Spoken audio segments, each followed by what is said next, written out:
Hello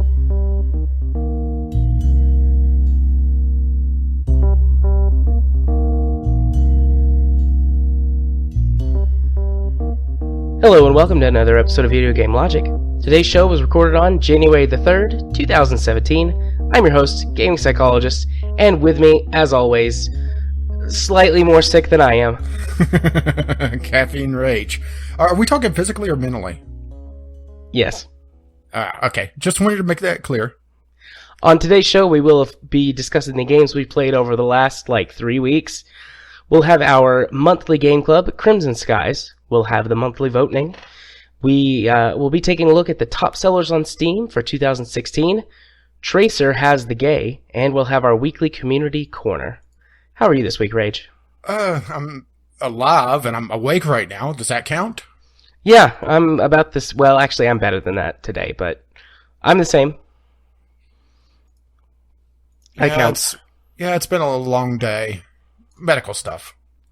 Don't worry, I'm not dying, as far as I know. I'm not dead yet.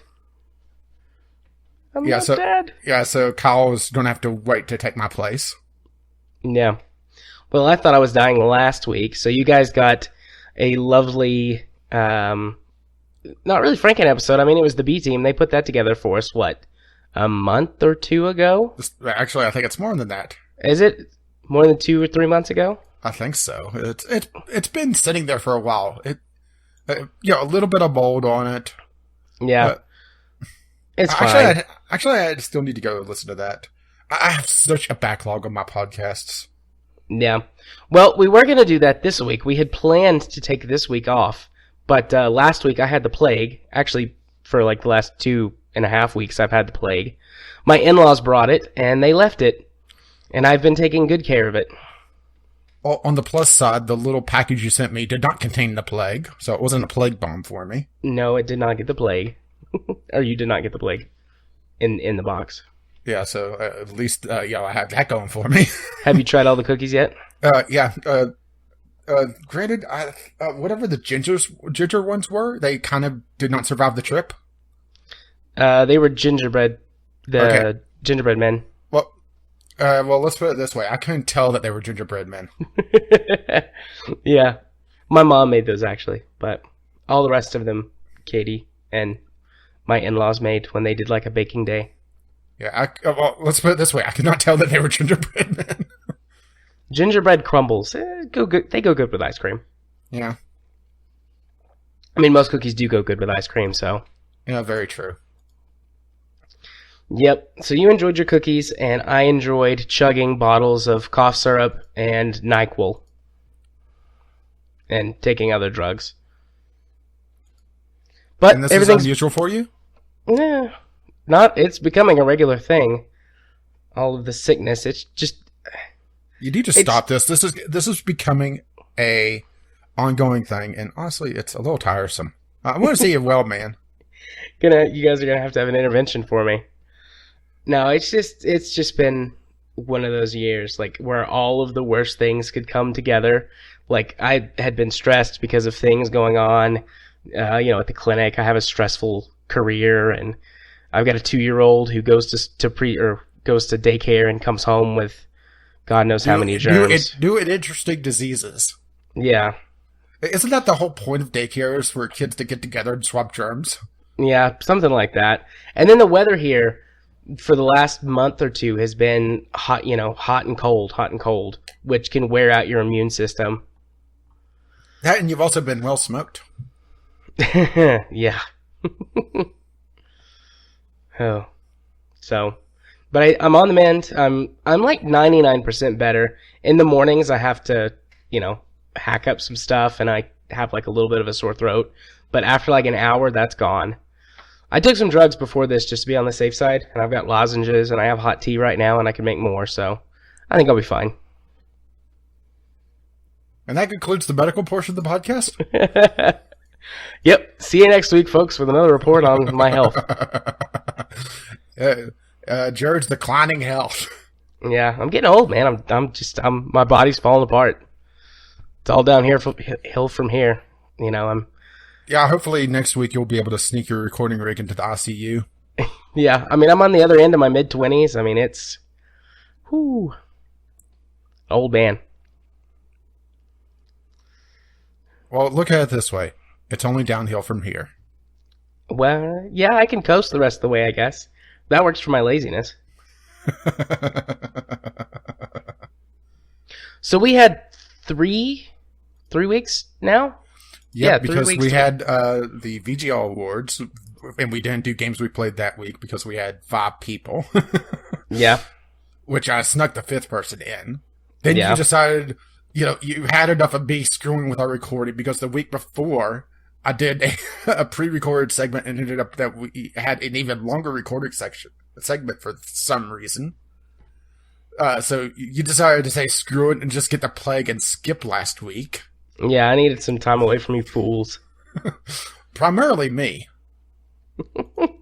Maybe.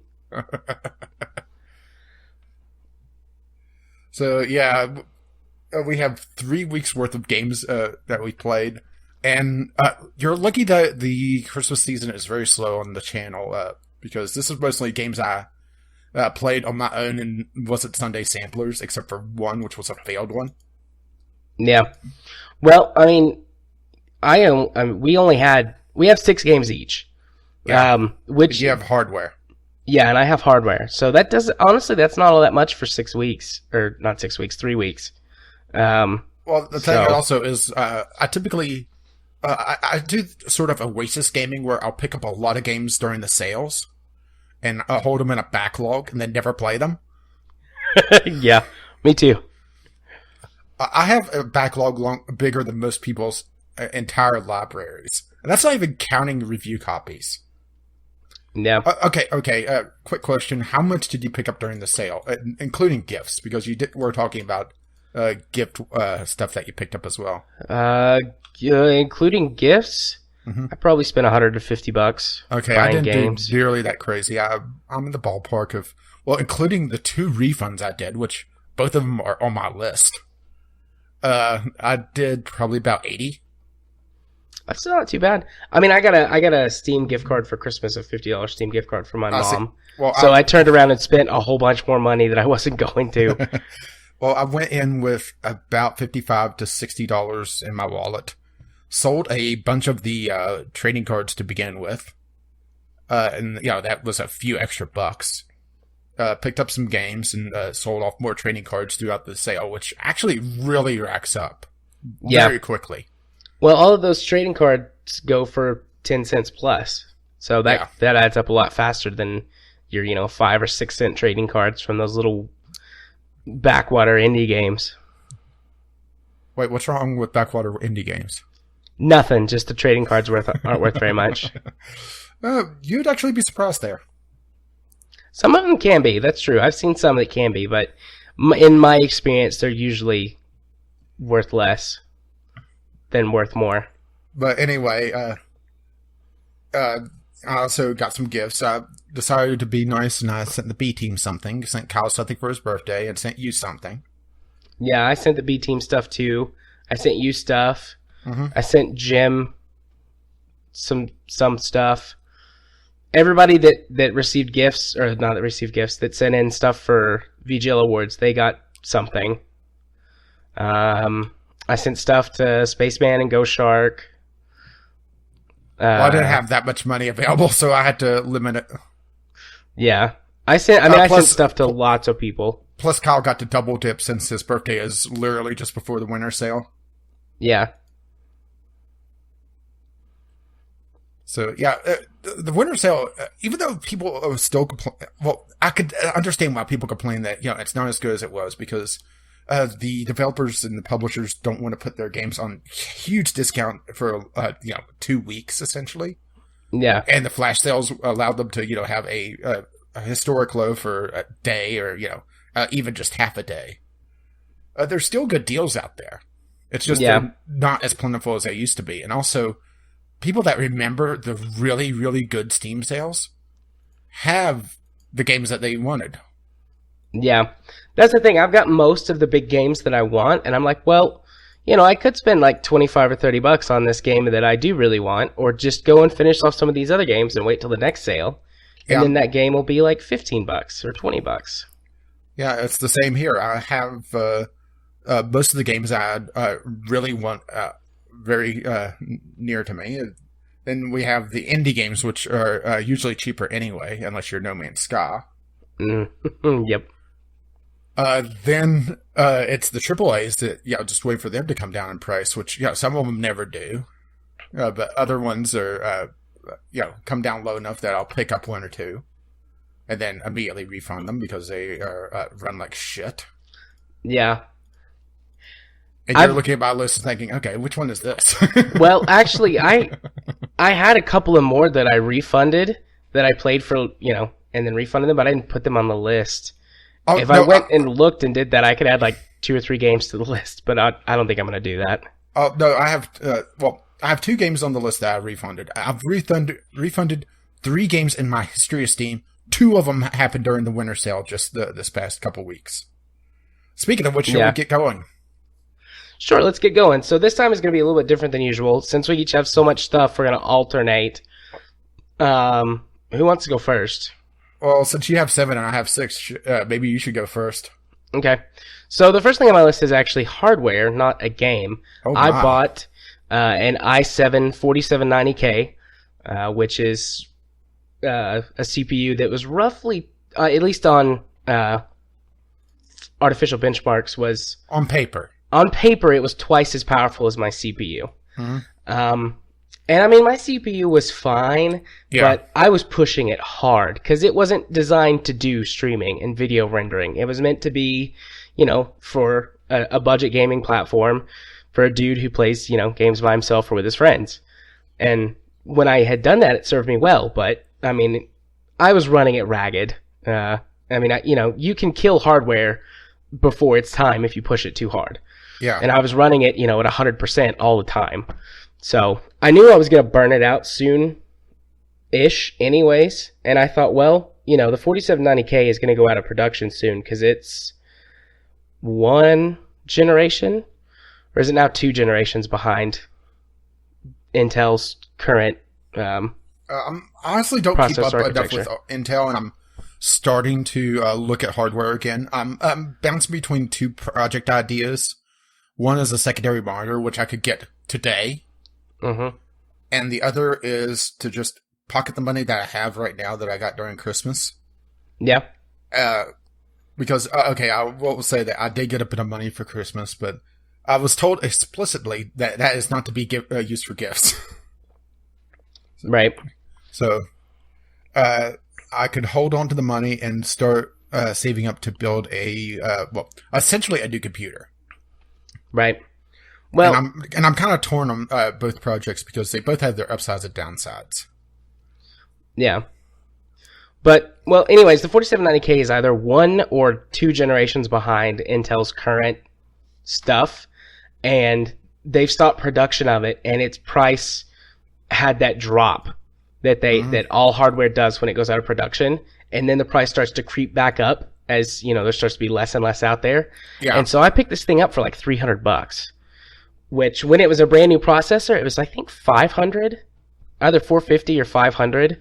So I was pretty pleased with that. And my goal is for this PC in its current form to last 3 years as my main rig. And then I'll build a completely new rig and push this one to some kind of secondary role. Maybe it's like a multimedia PC or something in the living room. Yeah, that's where I'm hitting a problem, is that I'm pretty much maxed out on the hardware that I could do now because... I went an AMD processor, and there's not a lot of headroom there. Well, the upcoming new processor that's coming out is a new socket, so I can't. Well, I probably can't put it in unless they put backwards compatibility in it, and then still I'm sacrificing a lot of performance there. So it probably wouldn't be worth it if I could even put it in my system. Yeah. Well, this is the most powerful CPU that will fit in my motherboard. So I'm maxed out there. I could still go up in terms of graphics cards and in terms of RAM. I'm only using a quarter of my PC's max RAM capacity. But I mean, it's 16 gigabytes. At 16 gigabytes, I'm still, ahead of the curve on that. So I'm not even worried about that now. 16 gigs right now. I'm not going to say it's all you'll ever need because that is stupid. Yeah. but at least right now, I would say 8 gigs is probably the norm for what you need for most games. Yeah. And that's probably a little above average for what you would need, but yeah, it's a nice even number. I'm not going to say a round number because it's not. Yeah. I could turn this in like 3 or 4 years into a hardcore home server, because I can hook up 3 more SATA devices to my motherboard without having to use any kind of adapters or anything. So I could put 3 more hard drives in it. Easy. My power supply could support that, especially if I disconnect the video card. But whatever, that's not what we're here to talk about right now. Well, Anyways, we're off topic. Yeah, so the 4790K is about twice as powerful on paper as my i5 was. I forget exactly what specific model of the i5 I had, but about twice as powerful. And I was expecting to get a 75% performance boost in everything except gaming, because, I mean, my CPU wasn't really my bottleneck. In general, I've seen like a 10% boost in performance for most games.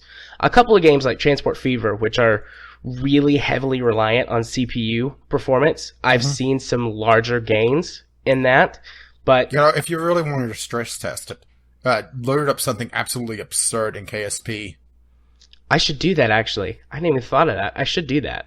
I'll do that and report back on it for next week. Because KSP is multi-threaded now, so... Yeah. I'll do that and report back on it for next week. But, I mean, I doubled my... I don't know if I still have that save file.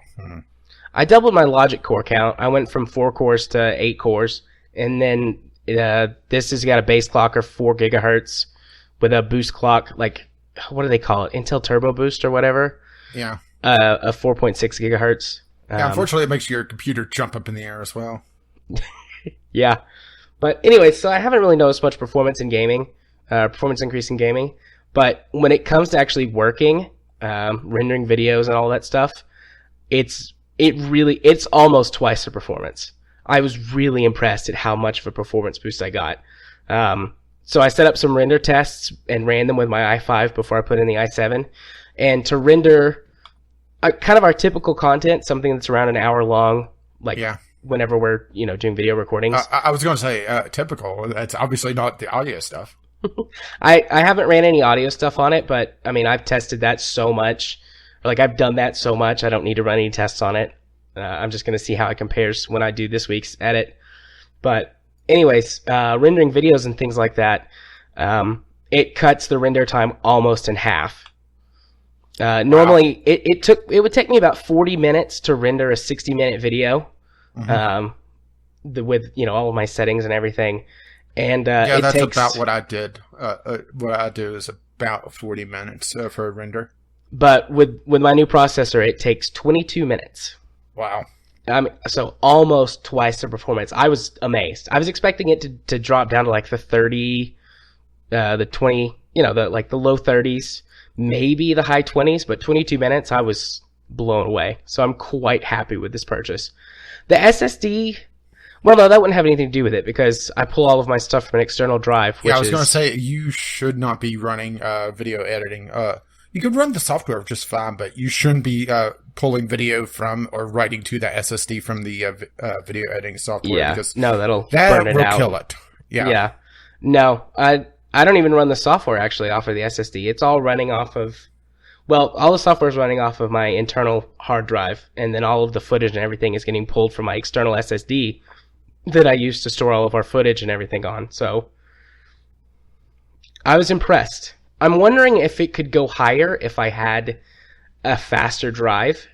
Like, I'm tempted to run one time off of the SSD to see if it makes a difference. Well, if you really want to have some fun with it, you have multiple drives, right? Yeah. Have the raw footage or your on one drive and have it writing to another drive. Ooh. Okay. I'll do that later. If I had room on that data drive, I'd be doing that. But it's just drive constraints for me. I need to upgrade my data drive as well. That's why I'm thinking new computers, a possibility for this year.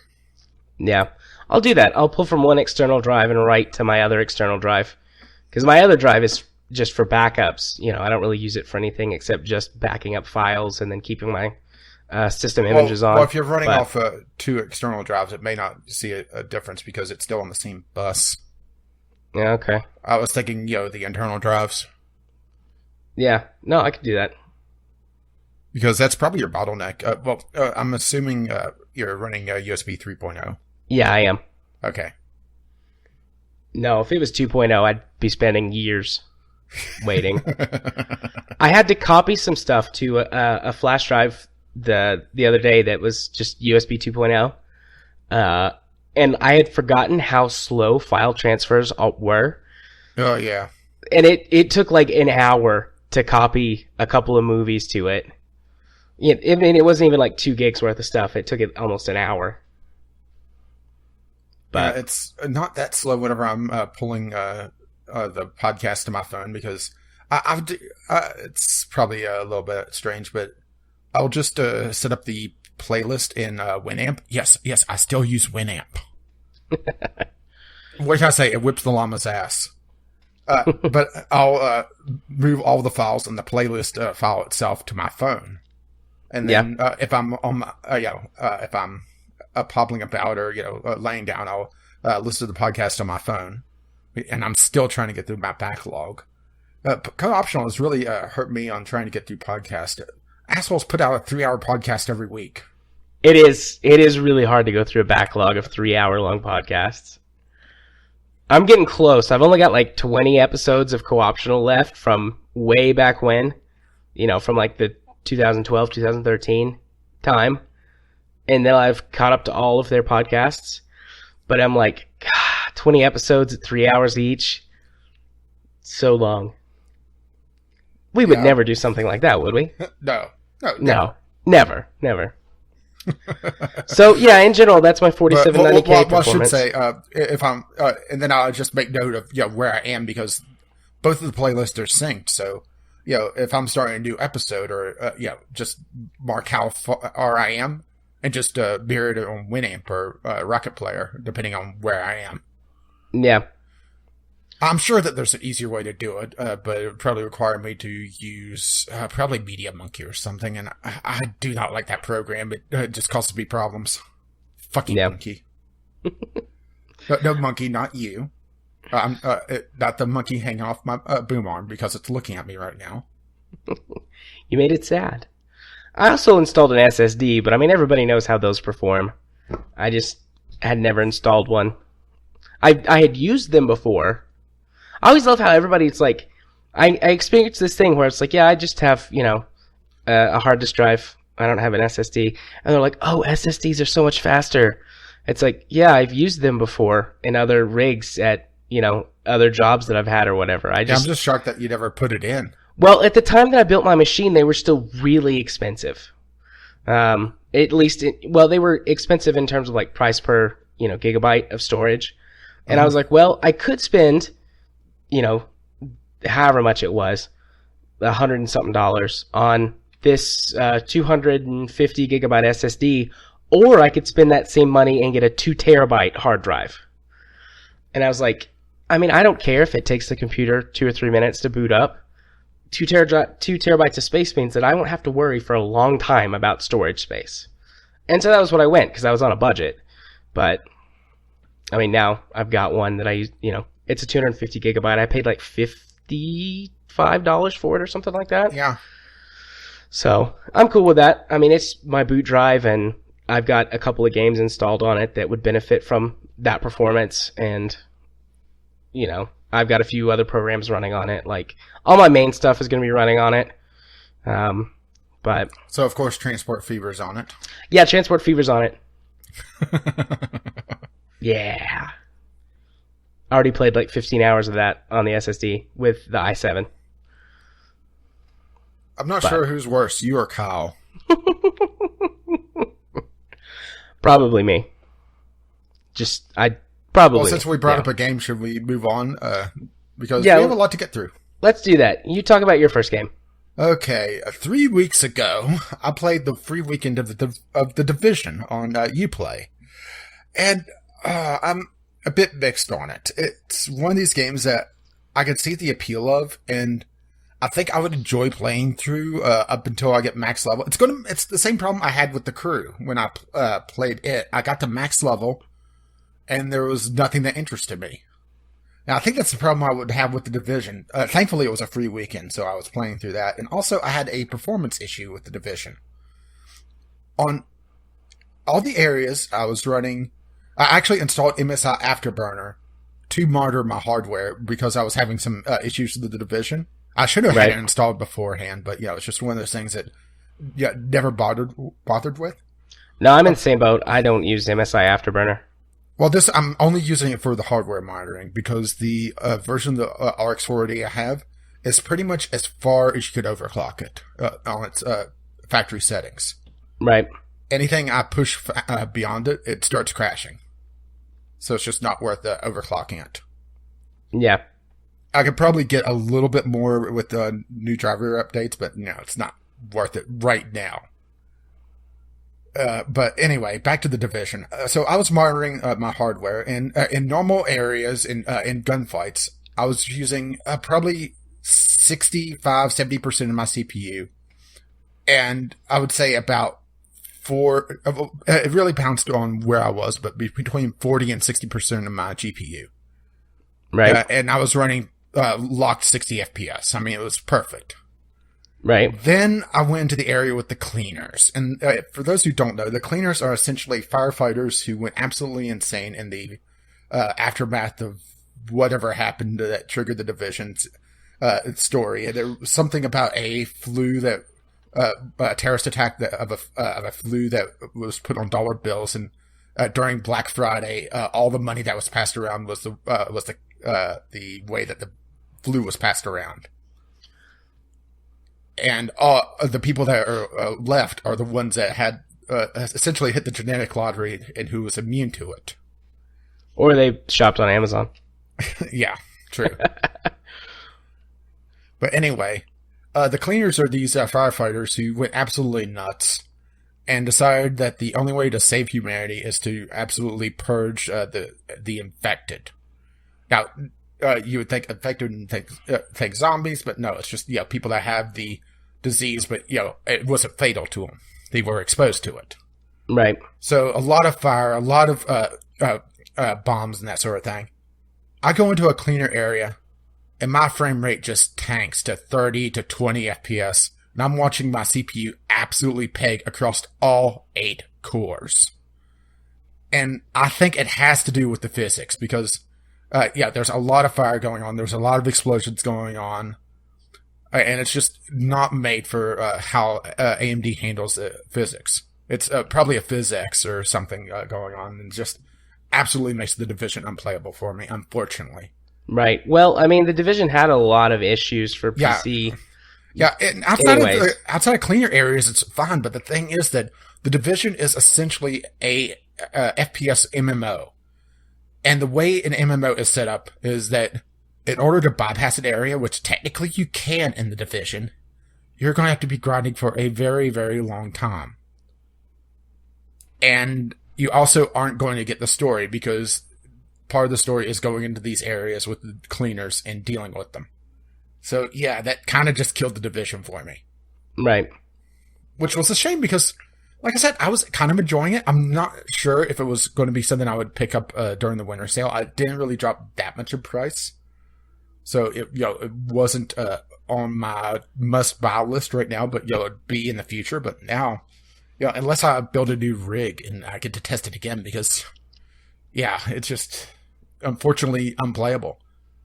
And it also has these weird things that, it has the DPS of each gun, but, each gun has like 10,000 DPS, and everything just feels really bullet spongy. Yeah. Especially when you hit a boss. And what's really frustrating is that you'll hit these named, mini bosses, and they'll just wreck your shit in like 1 or 2 shots. And there was a couple times that, I would, thought I was in cover, but I'm not sure if the game was, thinking I was slightly out, or if the boss had just the right angle and would just wreck me behind cover. And it has this weird thing where it feels like sticky cover, but at times it's not. If you're not exactly perpendicular. If you go to a piece of cover that instead of going left and right, you would have to go forward. If you press right, you'll actually leave the cover. So it's just one of those weird things. It had a bit of a learning curve with the cover just because it wanted to be sticky cover, but it wasn't. And it's a cover-based shooter. It's definitely a cover-based shooter. With enough leveling and enough traits and perks and that sort of thing, you can get tanky enough where you could just go out of cover, but you're low level, you're not doing that. And I only got to level 10 of, I think, 30. I was starting to get to the point where things were starting to open up, and your base you get your base, and it's instance base, and as you get your tech points in the 3 branches, you're able to unlock different things. So that's where it starts to open up trait-wise, and as you level up, you also have more slots that you can suck it in traits. What is nice is that you could swap the traits in and out pretty much at will, along with your active ability, which you eventually get 2 of. So if you're going on a mission that your pipe bomb is not going to be useful, or your bomb that you could throw out, you could swap it with a ballistic shield that forces you to use your sidearm, but it gives you a little bit more extra cover. Yeah. And you could swap it out on the fly, which is nice. Like I said, the Division, review-wise, it did say it suffered from in-game content fatigue, and the survival DLC that they have, it just doesn't...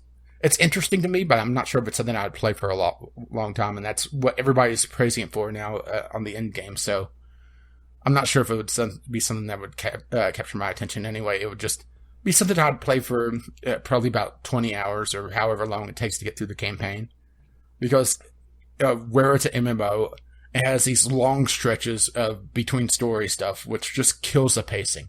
I really wish the Division was a single-player game. Yeah.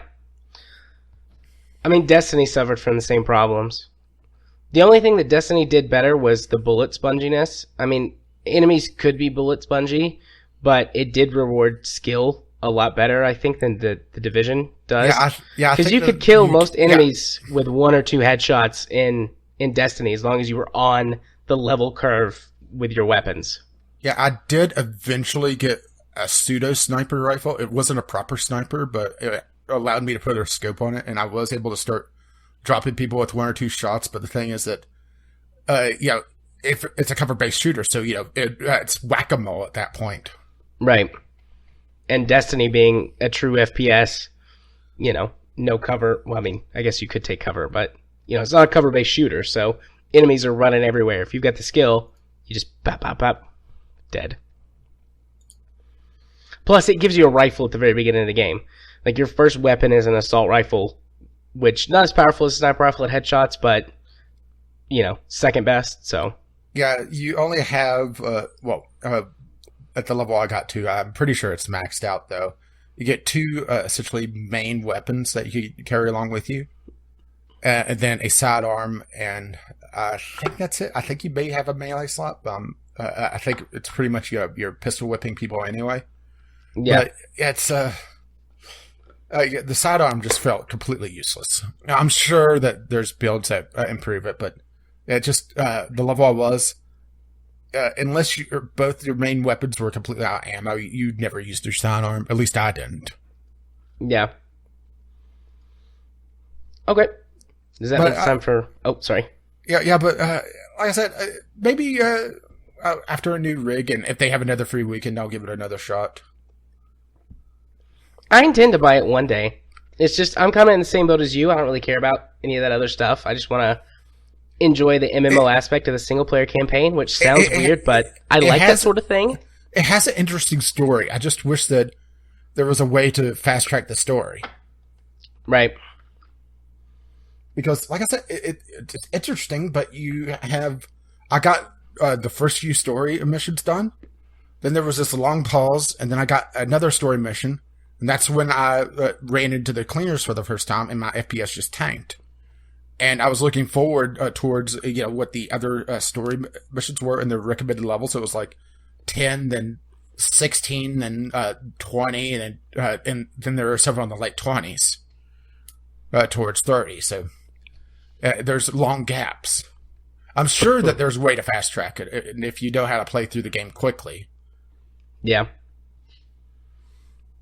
Okay. Well, are you ready for me to... Yeah. Okay, well, my first actual game, but my second item. Star Wars Galaxy of Heroes, the mobile game, the Star Wars RPG, turn-based RPG, whatever. Yeah, I played this ages ago. I'm hooked. I really like this game. Granted, really like it. It seems like they changed it a lot since the last time I played. So I started playing it a day or two before Christmas, and I've played it every single day since then for, I don't know, a couple hours a day. There's a ton of stuff you can do that is not reliant on your energy bars. So you can do a crap ton of stuff every day. I'm level 48. And have got like 20 heroes, pretty evenly split between the light side and the dark side. I think I have 11 light side and 9 dark side.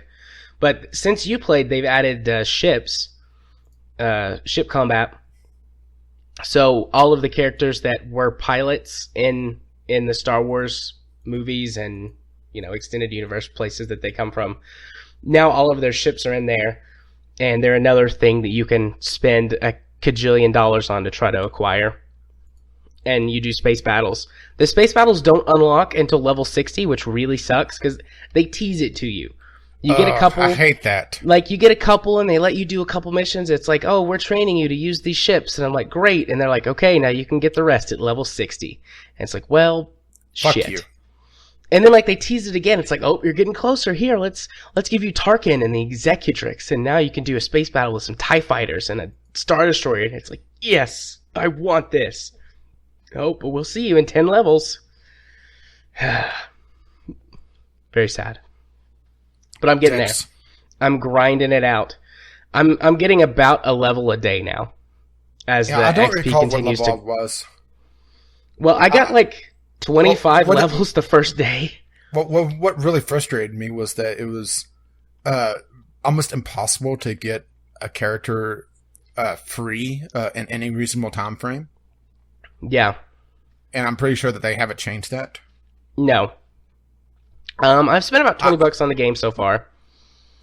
Yeah, I mean, if you could buy the heroes pretty much quickly, but the thing is that you're not getting the ones that you want. You're getting them out of packs, and there's right. You have your selection that you get, and of course, there's going to be some that's more rare than others, and they're usually the more well-known ones. Instead, you could open up a pack and, trying to get Han Solo, and you'll get random Stormtrooper. Yeah. Granted, I'm not sure those are in the same pack in the real game, but it's the same idea. Well, there's different kinds of packs. There's the free pack that you get every 20 minutes, or you can spend the in-game currency that you earn, whatever it's called, on. And they have a chance to get all of the one-star heroes, either their characters or shards for them so that you could level them up. Yeah, and it just takes an absurd number of shards to create them. Yeah, that's where it gets really bullshit, because it's like 25 shards to go from level 1 to level 2, and then like 30 to go from 2 to 3, and like it goes up every time. And without any context, you're like, well, that doesn't sound too bad, I guess, but... I mean, like, packs will, like, if you spend money... you'll only get a handful of shards. You'll get very few shards per pack. Yeah, you get between 2 and 10 shards for a character. Like, the different packs give you different things, but, like, the cheapest pack that costs real money is, like, between 2 and 10 character shards. So, you could spend $10 and open up 5 of those packs, and you still might not even get a character. I got very lucky... and got a couple of free characters from the free packs, like getting the level 1 characters, because you can actually get the characters instead of just the shards. I got really lucky and got a couple of those from the free packs. And they give you 5 free characters, like as you play through the first few missions, you get 5 characters, so you get a full team for the light side.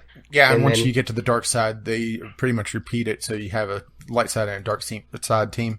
Right, and then I got a few extra characters that were a little bit better so that I could start doing the other activities that allow you to more regularly earn character shards without having to pay for them, like what's it called? The cantina, which are like more difficult battles. But I had a few better characters, so I could start doing those and regularly earning character shards, and then purchasing packs that had character shards in it.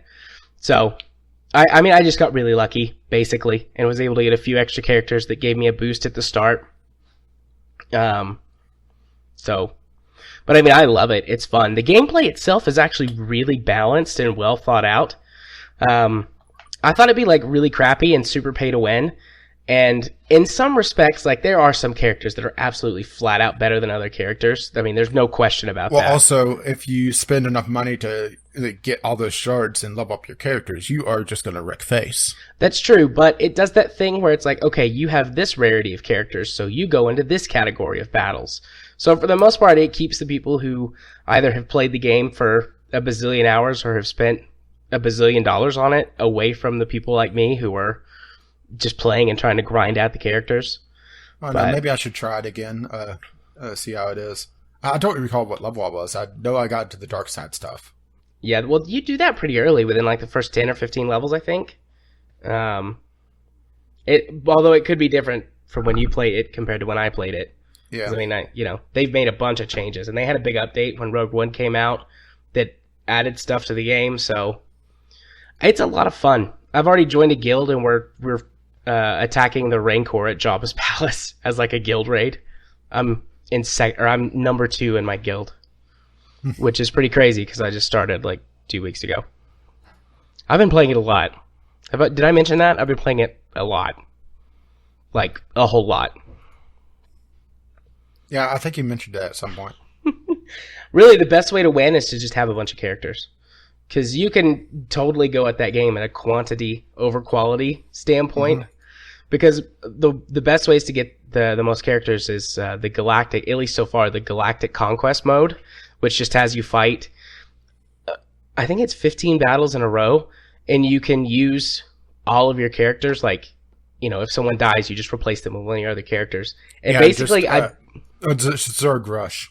Yeah, and basically I just beat that by having enough characters to survive. I was able to beat it for the first time today because I got another new character from the free pack. I got Biggs. But what about Wedge? I don't have Wedge yet. Yeah. I'm working on it. One of my favorite characters actually is Ahsoka from the Clone Wars series. She's really good. She's got decent health, really high attack power. She self-heals and can heal the rest of your team with one of her attacks. Great character. Go for Ahsoka. She's good. And she's cute too. Which is what really matters. That's what matters the most.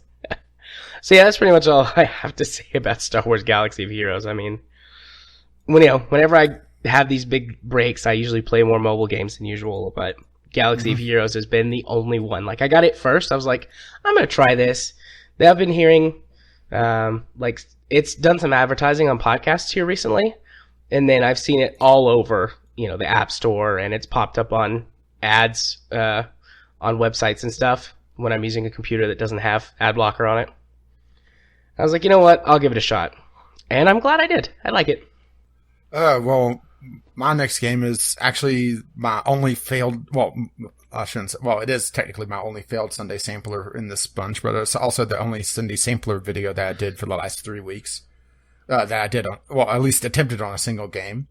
I did a list of cheap games for the winter sale that released on Christmas, if you wanted to check that out, but it's a little late for that now, isn't it?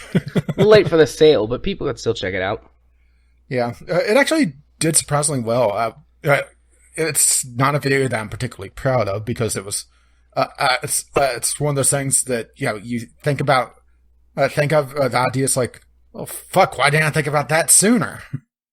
Because I never really put together a list like that, at least for the YouTube channel.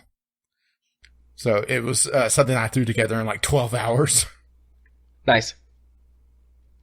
And that's including downloading and getting footage of all the games. Yeah. Sometimes though, those are the best. Like the thing that you throw together, it's like sometimes that does better than something you spend a lot of time on. Yeah. Well, technically this was both because it took me a lot longer than usual. But anyway, the game that I was unable to record, and this was it didn't like my recording software, was Drive.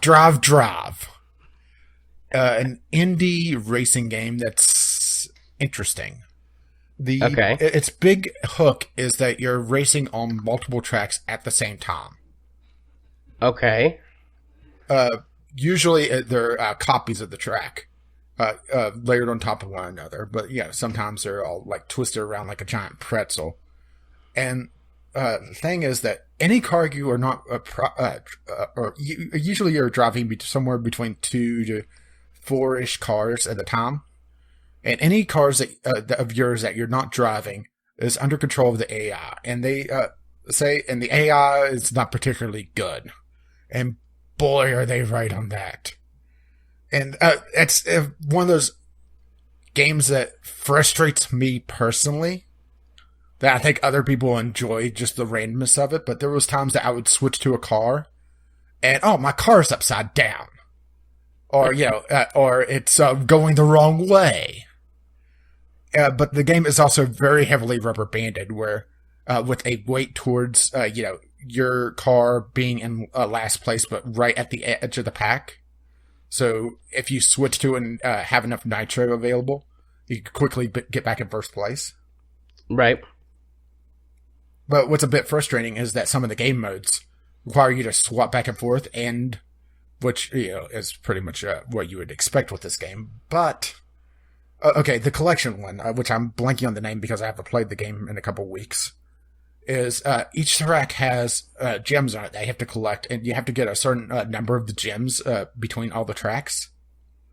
Well, if you're not in first place, in the other cars are able to collect the gems. So if you swap to a car that has had an accident, and you had to stay with the other car because immediately once you start switch away from it, it's like it goes to about 75% throttle and starts drifting back in the pack. And also the steering on the AI is not particularly great, so it may miss gems anyway. So you have to pretty much stay with the car as you're going through all the gems. If you swap to the other car and it's too far back, well, that's a section of gems that you're not going to get, and you have to look at the map and see, okay, this car is going to have the next section of gems, and see if you could catch it up. It's a juggling act. Right. This looks interesting, and at the same time, also terrible. I don't...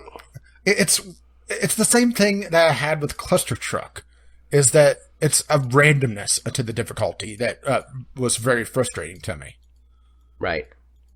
Because there would be a couple times I would fail trying to drive a particular track or get my goal on a particular track because the AI flipped my car around. Or also, if you need to be very careful when you're switching because you immediately take control of the next car.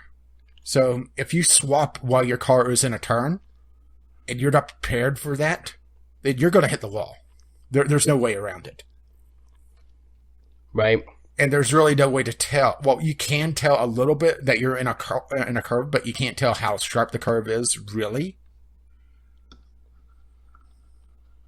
I do absolutely love the art style. It feels like a cyberpunk version of Trackmania's tracks. Mm-hmm. And it does have some loops, and it does have some jumps, but not quite as crazy as Trackmania is, particularly when you get into the user-made stuff.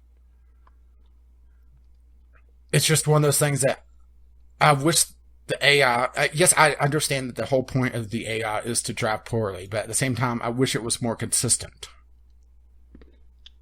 Right. So maybe they weren't quite so bad? It's not even so bad because the rubber banding could really set the difficulty. It's just...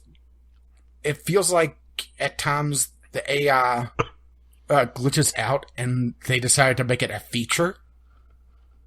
Oh. I hate that. There's a couple sections of track, which this does have a really nice track editor, by the way, where it's the Trackmania style, once again, where you're putting together chunks of track. And there's a couple sections of track that has a split that then reforms. And that's what really throws off the AI. Right. So many times I swapped to a car and, it was just either flipped over or just grinding on the wall in one of those sections.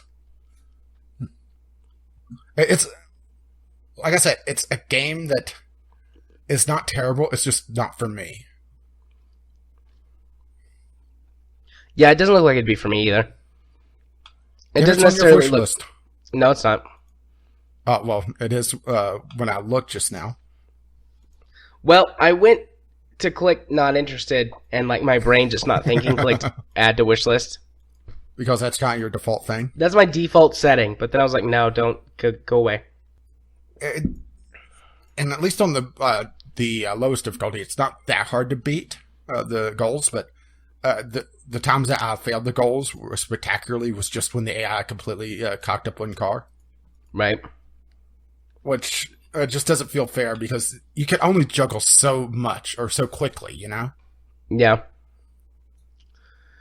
Okay. Well, my next game is Satellite Rain. I have been watching this game for a very, very long time. Back when Greenlight actually had real games on it. I voted for it. Really? Yeah, I voted for it on Greenlight. That was a thing? Yeah, and then I followed it when it was in early access and just watched it. And honestly, I kind of forgot about it for a while. But this time I went through my wish list and did some sorting, and it might not look like it, but I really did remove a bunch of games from my wish list. And I saw Satellite Rain, and I was like, oh, I remember this game. It's done now. I wonder, how it looks. And it was really cheap on the sale. It was only like $2 or $3 maybe. Maybe it was $5. Yeah, I think it was in the 5-ish area because I'm looking at lowest price all time, $4.99. Okay, so it's about $5. I went, you know what? I'm gonna buy this. $4.49. Yeah, and then you sent me a copy. I did send you a copy. But it is we're talking about doing this co-op, aren't we? Mm-hmm. It is a top-down, pseudo-isometric. I mean, you can move the camera around and do some different stuff, but I guess it's just different isometric angles, I suppose. But it's a real-time. Well, it's a strategy game.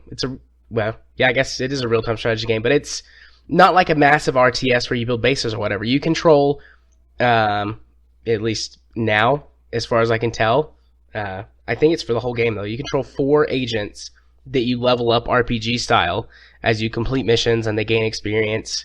And you research new tech and things like that to get them in this cyberpunk, steampunk-esque world. It's very, very Blade Runner.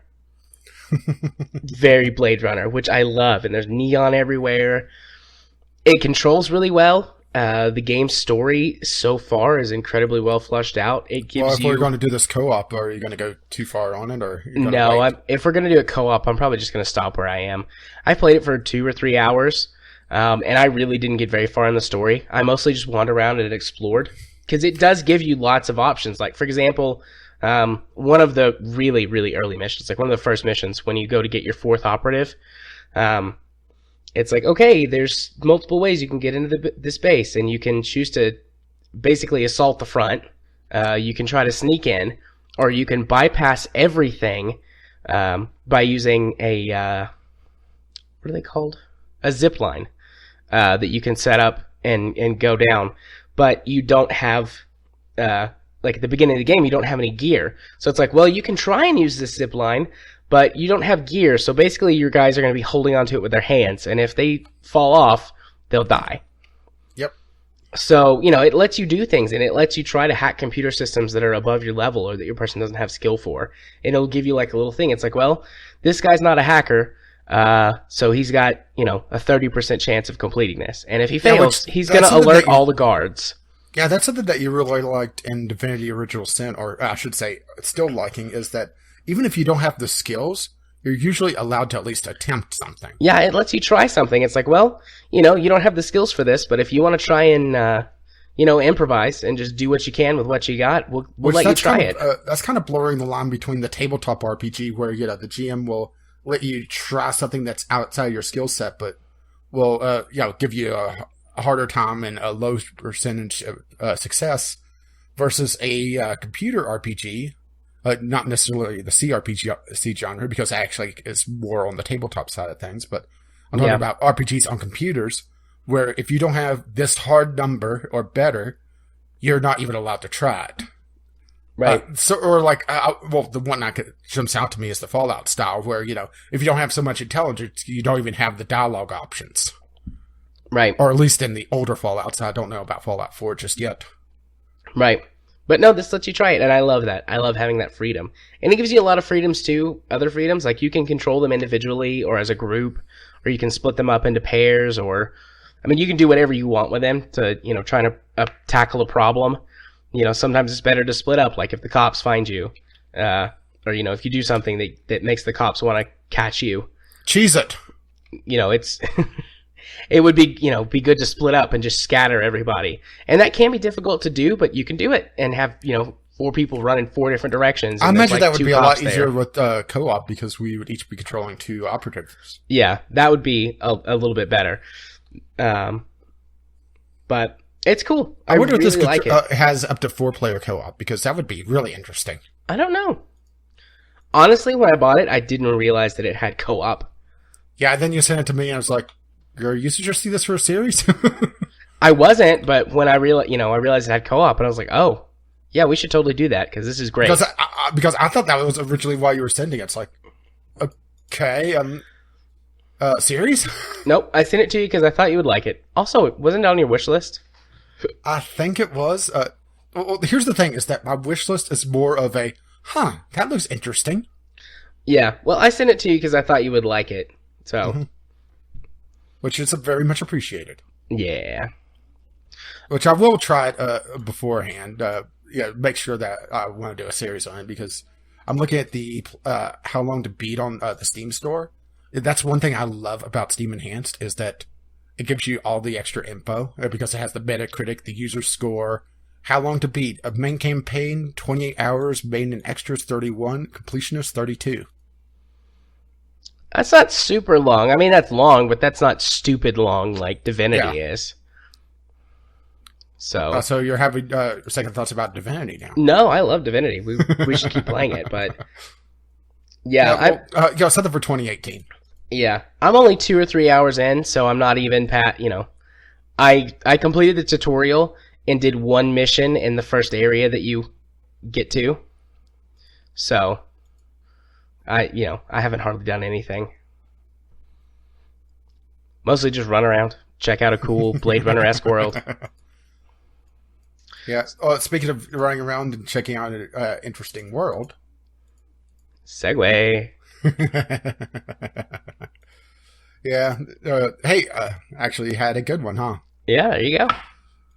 I had decided one of the games I picked up that is kind of AAA-ish in the winter sale is the Australian documentary Mad Max. Yes, based on the true story. And for all of the problems I had with Division and another game in my list, Mad Max runs beautifully. If you pardon the pun, completely maxed out. It's one of those games that you go in and expect it to be very bland, because it is this wasteland desert. But there's a lot of stark beauty in that game that I was not expecting. I'm not sure if you've ever looked at screenshots of this game, but there's just some areas of it that's just beautiful. I have. It had some controversy when it first came out. Oh, it did? Yeah. A lot of people were scoring it, I believe it was really high, and Jim Sterling and Total Biscuit scored it quite a bit lower. And that sparked a drama thing among media, and then they got together and did like this really long video like, look, we don't think it's a bad game, we're just tired of this kind of game and it feels really bland to us. Like, this is just our opinion. That's what we do. You might like it, and that's okay. And I will say that Uh, this game is very, very repetitive. Unless you just go absolutely insane and go story mission, story mission, story mission, story mission. There is a lot to do, and a lot of it is, hitting essentially the same, the same basic idea. Hit a camp and kill the boss there, or destroy the oil factory or whatever. And that can be very repetitive, but the thing is that it's kind of turned into a more action-packed podcast game for me. Uh-huh.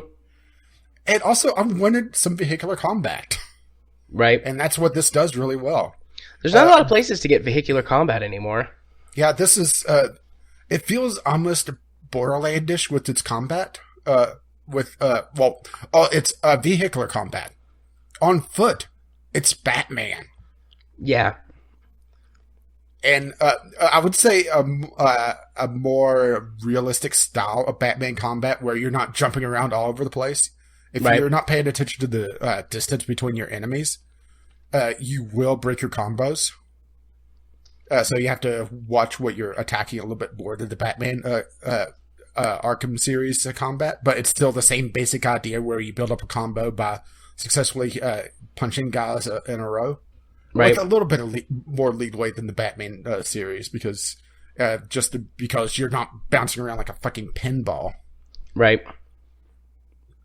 And in the very beginning of the game, it has this almost survival game aspect where your ammo is very limited, your gas is very limited, and it's very like you're just trying to scratch by to survive. But if you do play a lot of the side missions and build up one stronghold, which I have access to two right now, I have Cheat's stronghold, and then there's another stronghold which I haven't really touched, which I'm blanking on his name.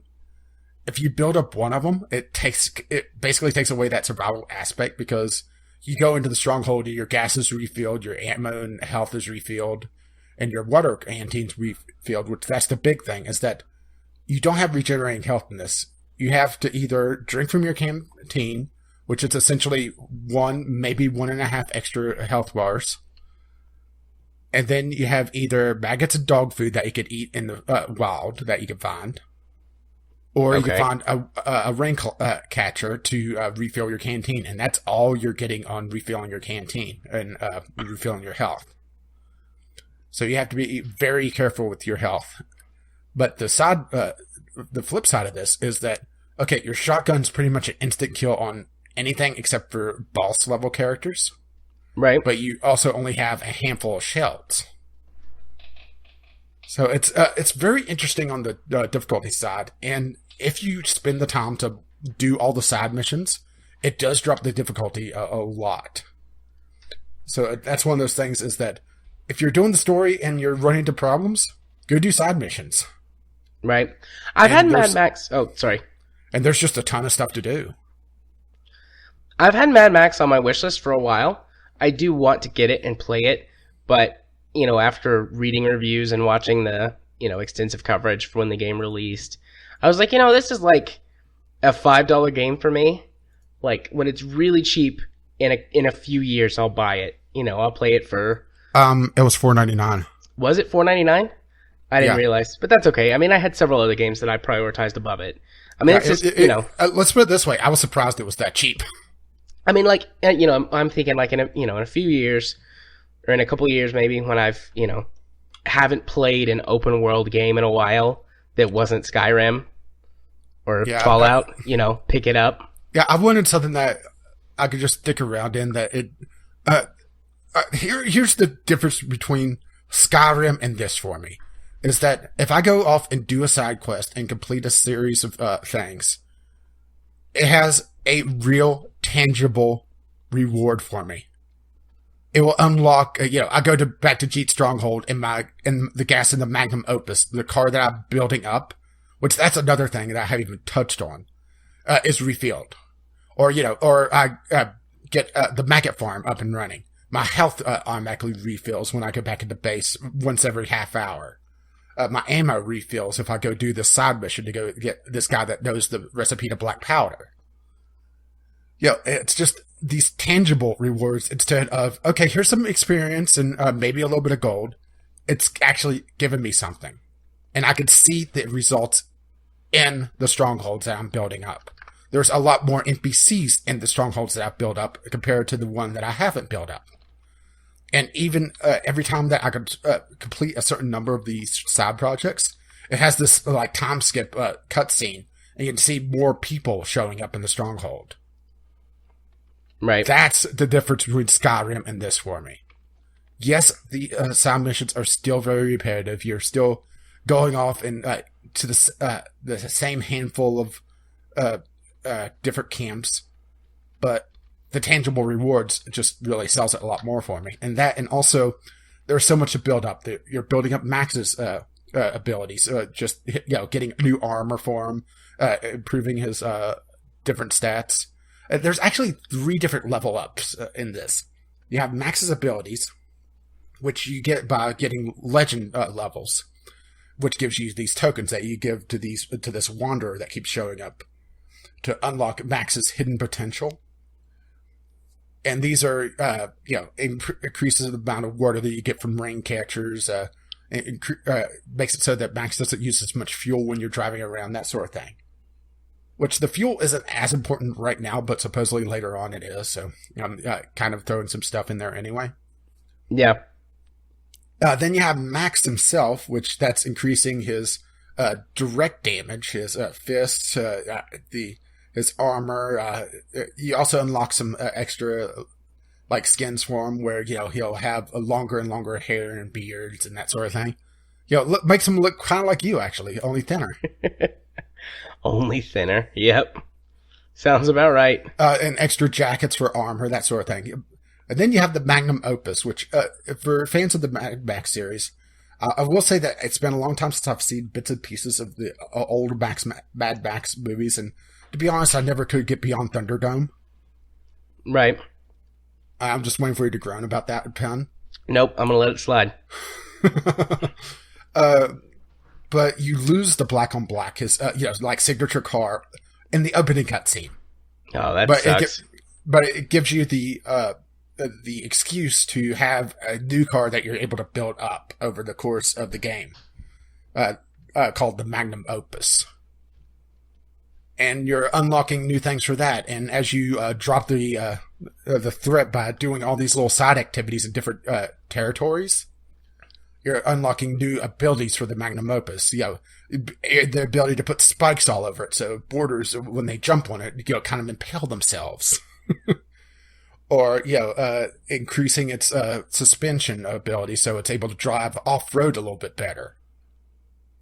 And even the base Magnum Opus drives, once you get used to it, really well. I was a little shocked at just how well it handled. Granted, it is very arcadey, so if you hit a jump wrong, you could see the game kind of try to compensate so you land on your wheels. Right. But I enjoyed it. And it ran absolutely beautiful for me. I will say that if you don't mind it being a little grindy and just having essentially the same activities over and over again, it's something that I wouldn't sit down and play for hours and hours on end. It's something that I'll pick up for an hour, maybe 2, then put it back down. Pick it up again, and play a little bit more. If you're able to do that, I would say Mad Max is something that you may want to take a look at. Yeah. And sounds of course, good. If you're not absolutely sick and tired of open world games. And if it goes down to the $5 range again, that's like the perfect price for it. Yeah, aside from Skyrim, I've taken a huge break from open world games this past year, because I used to play them like crazy. So it might be time. Here. I just hated some of the design decisions in Skyrim. Yeah. That's the thing, is I like open world games, I just hate Skyrim. Right. I'm feeling the itch to play Oblivion again, actually, honestly.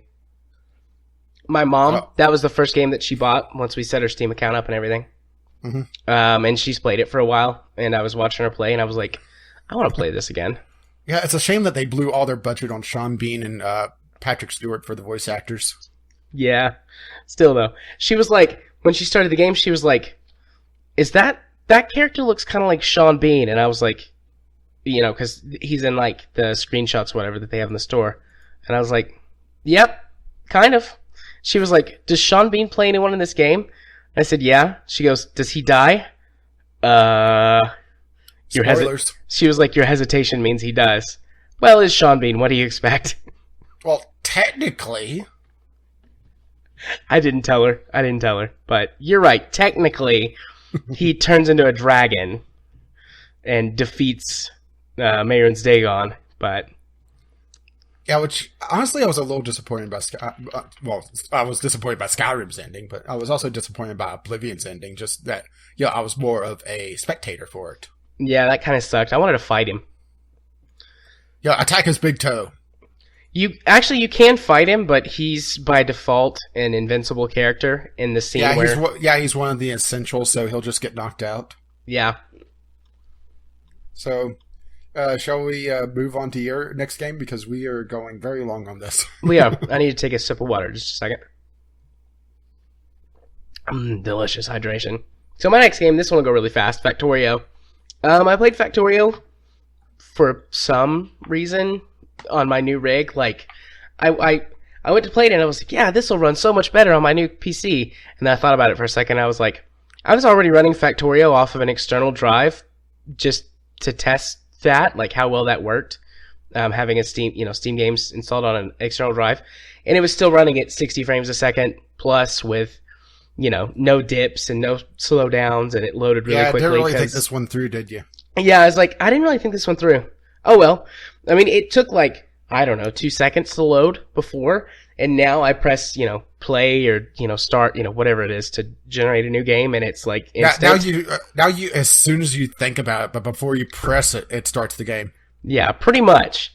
So, I mean, I played Factorio again, checking out some of the new updates, and the new stuff. I'm really looking forward to the next update that has the nuclear reactors, but we talked about that when we discussed Factorio on the VGL Awards, so yeah. I mean, I'm not really going to go into too many details, just I played Factorio for a few hours. I mean, I'm recording it. I every time I play Factorio, I start it, and I'm like, I'm just going to record an entire game of Factorio from start to finish, make one giant YouTube video for the hell of it, and post it. So I'm doing that again. Yeah, you're almost like Factorio, where I am with RimWorld, where I'm in my building stage for the Alpha 16 build, my mod set. And I've kind of wanted to just do background footage for it, but it's, I'm swapping things in and out and trying to test things. Like there was this one mod that I absolutely loved the idea of, which you'll love the name of it, Psychology. Oh. And it made it so that people would get anxiety and everything, but the thing is that everybody was getting it, so everybody was hiding in their fucking room for half the time and having a good cry. Yeah. And nothing was getting done. So it felt like either I was doing something wrong, which was very likely, and trying to prevent that, or just, it wasn't tuned well, or I was just having bad luck. Yeah. There's a lot of mods for Factorio that I need to check out, but it's kind of that thing with KSP. It's like, well, I could get these mods, but the next time the update comes out, I'll have to wait on the mods to be updated so I can keep playing. Yeah, well, the thing is, with RimWorld and KSP, and I imagine Factorio could do the same, is that I ripped the game folder completely out of Steam. Yeah. I run off. I run RimWorld off my SSD. I will probably do that. I should do that. Let's put it this way: a couple weeks when I finally do the Alpha 16 stuff. Oh, so looking forward to that.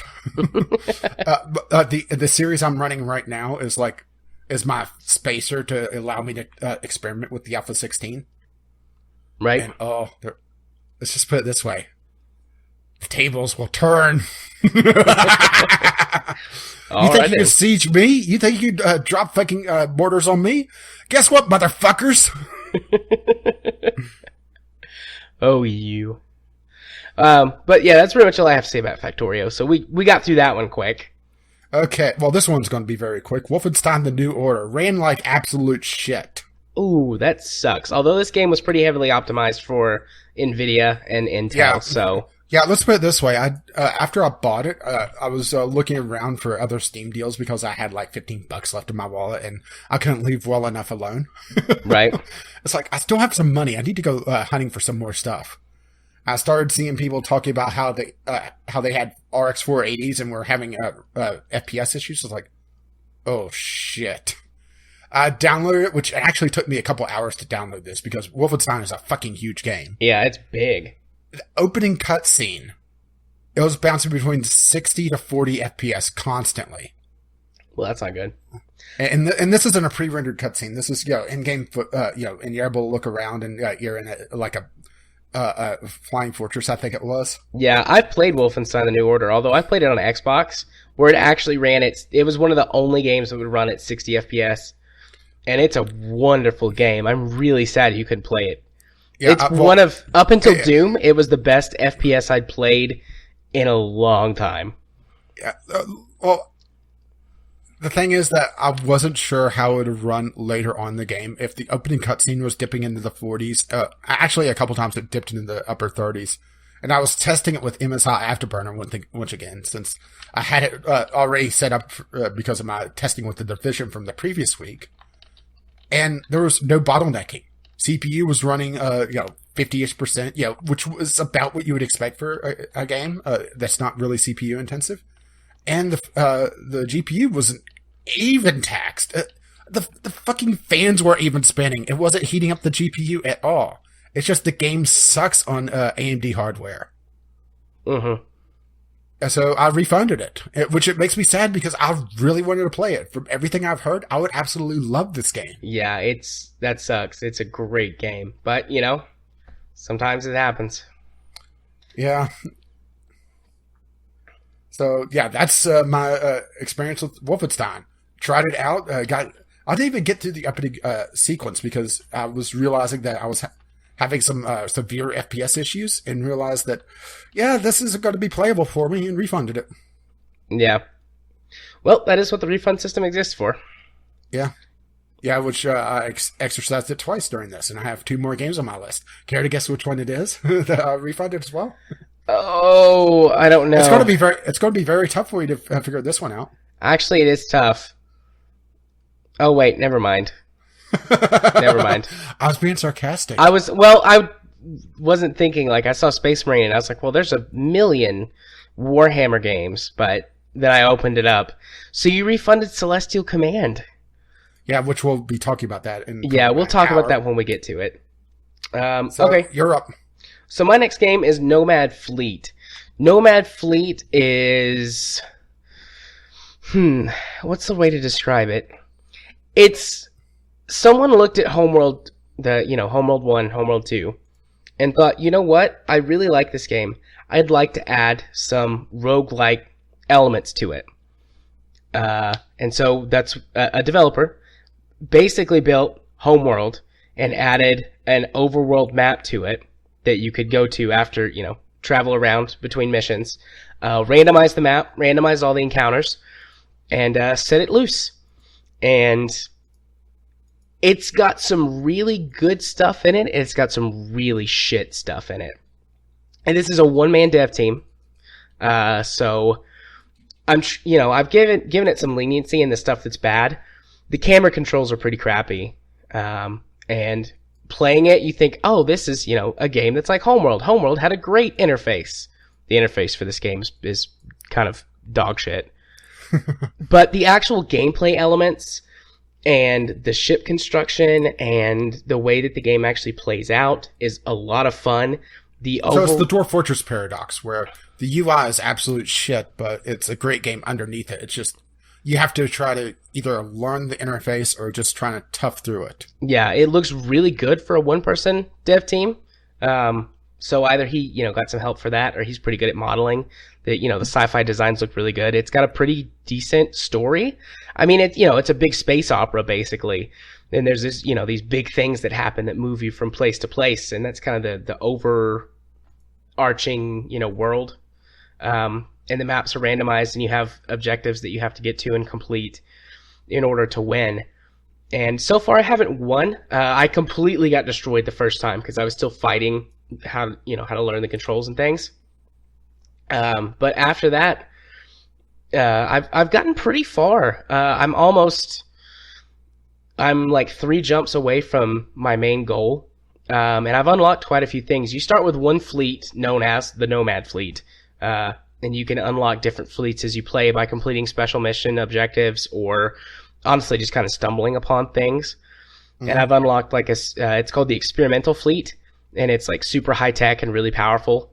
And then there's 2 more fleets that I haven't discovered yet. So definitely some good replay value there.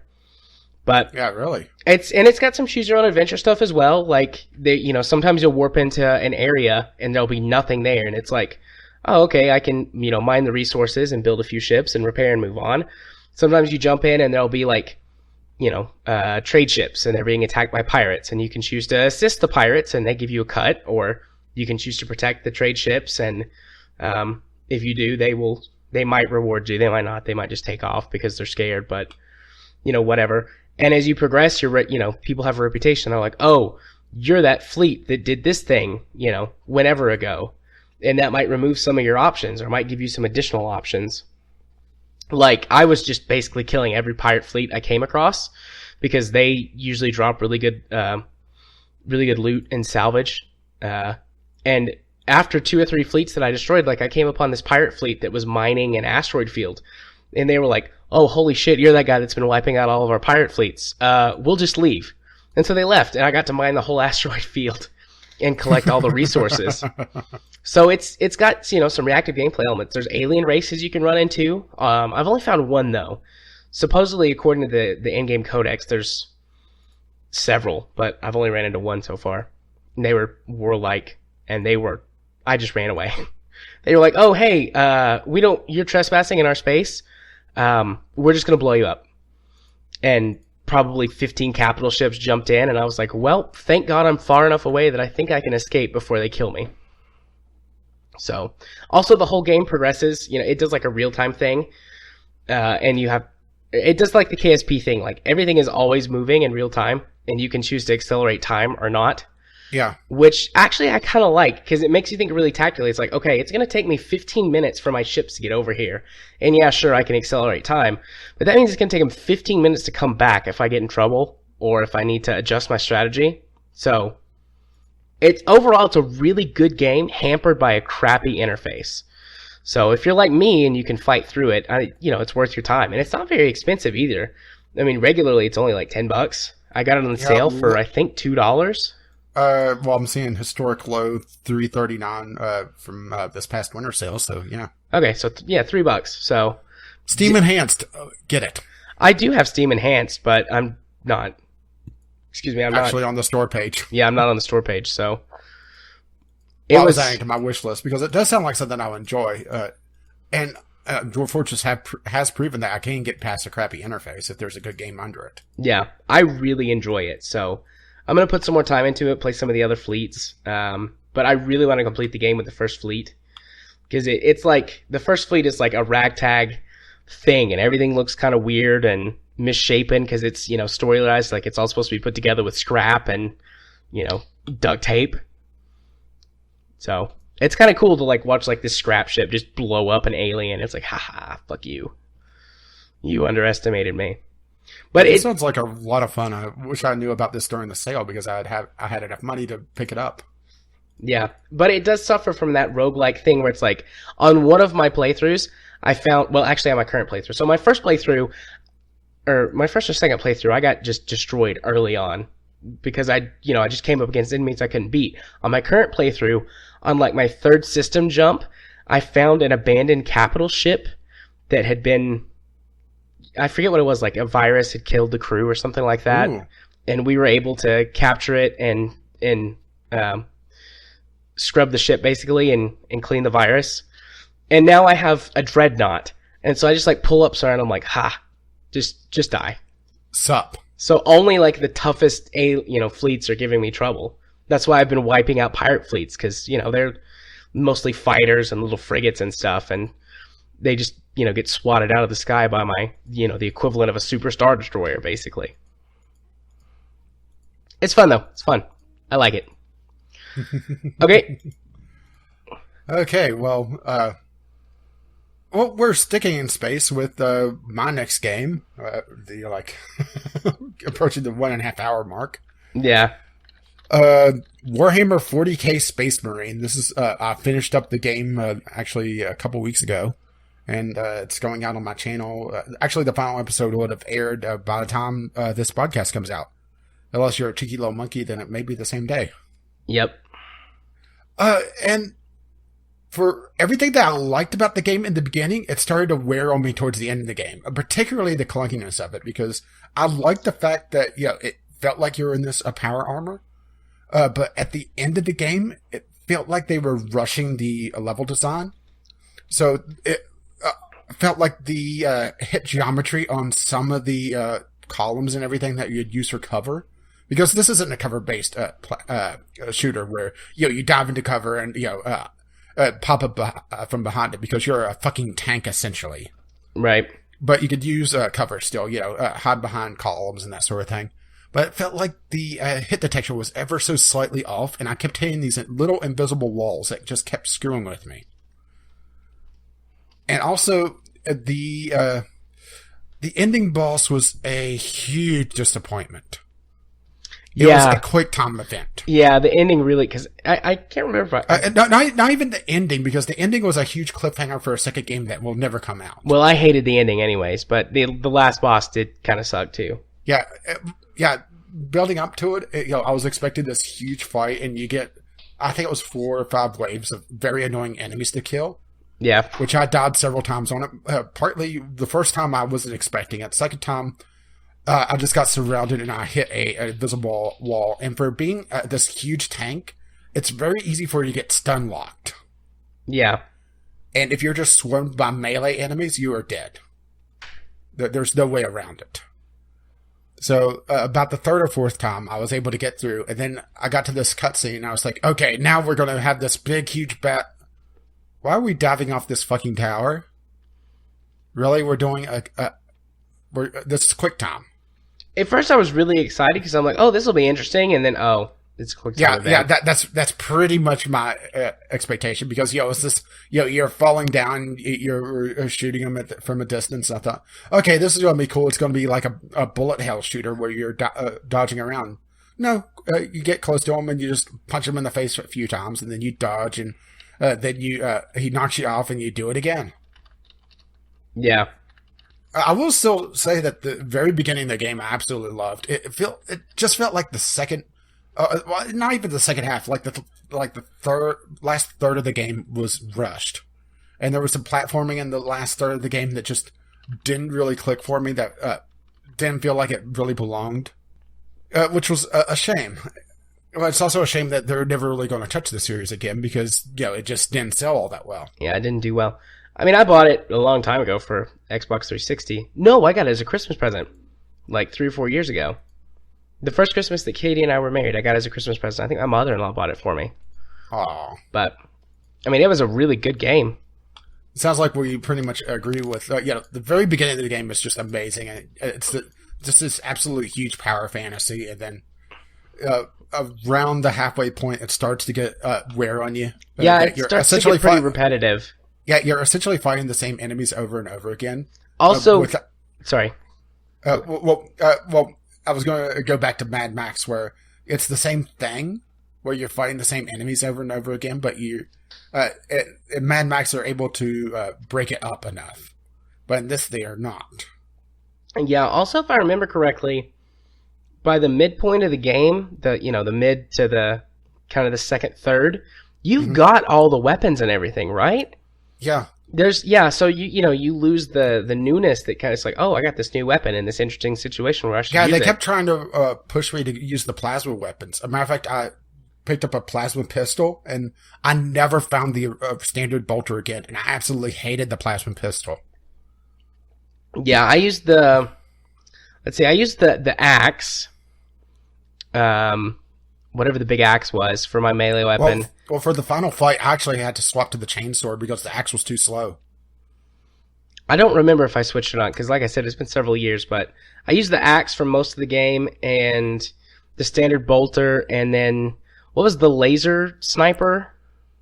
I don't recall. Whatever the laser rifle was. I didn't use the laser rifle. I used pretty much all bolter weapons.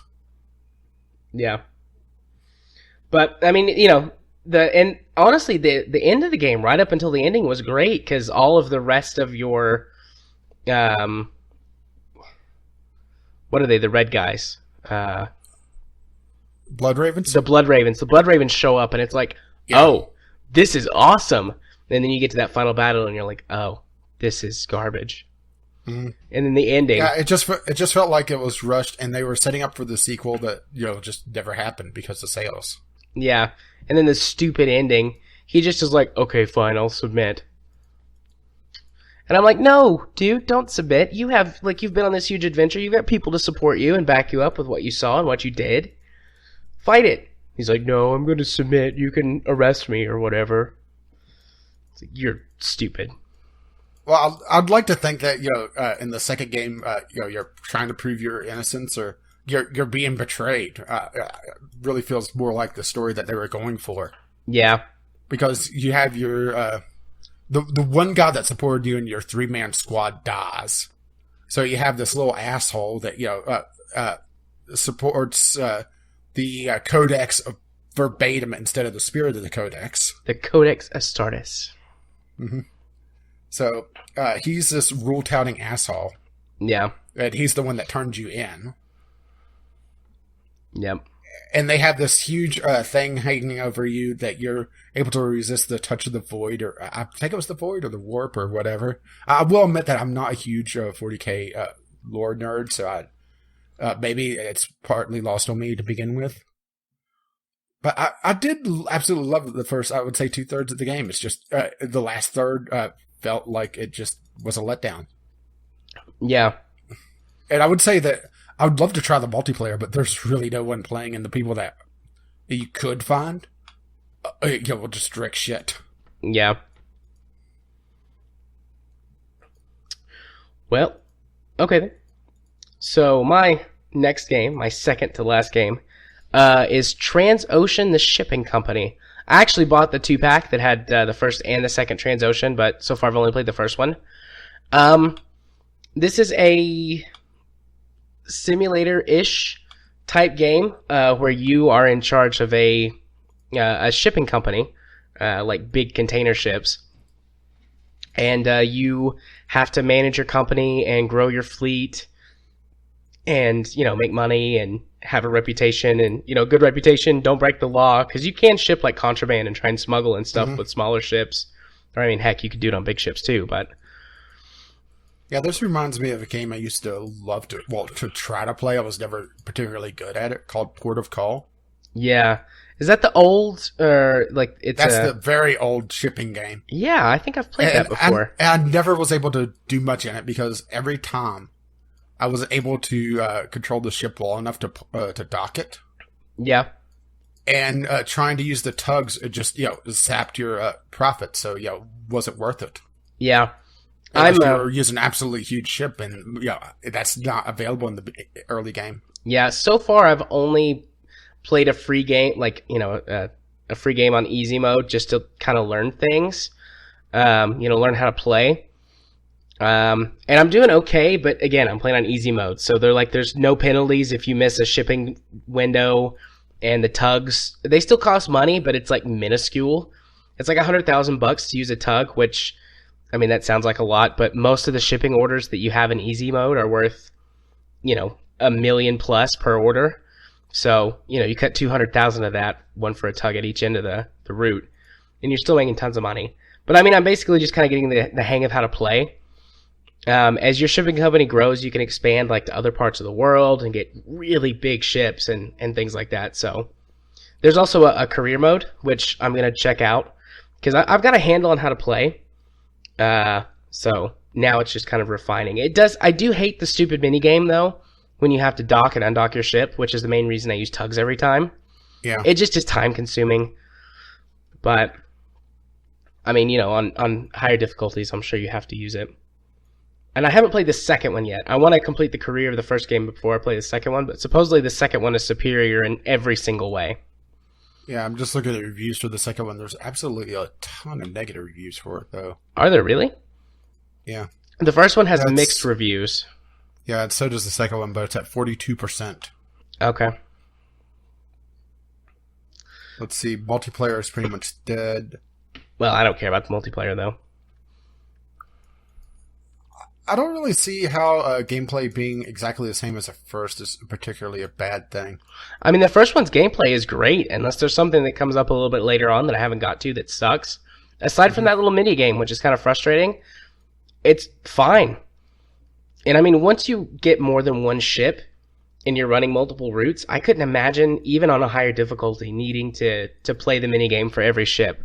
One, it would be so time consuming, and two, you would be making a lot more money with multiple ships. I mean, as soon as I bought my second ship, which was roughly twice the size of my first ship, I didn't even start paying attention to trying to optimize my routes anymore. I was making so much money with the second ship.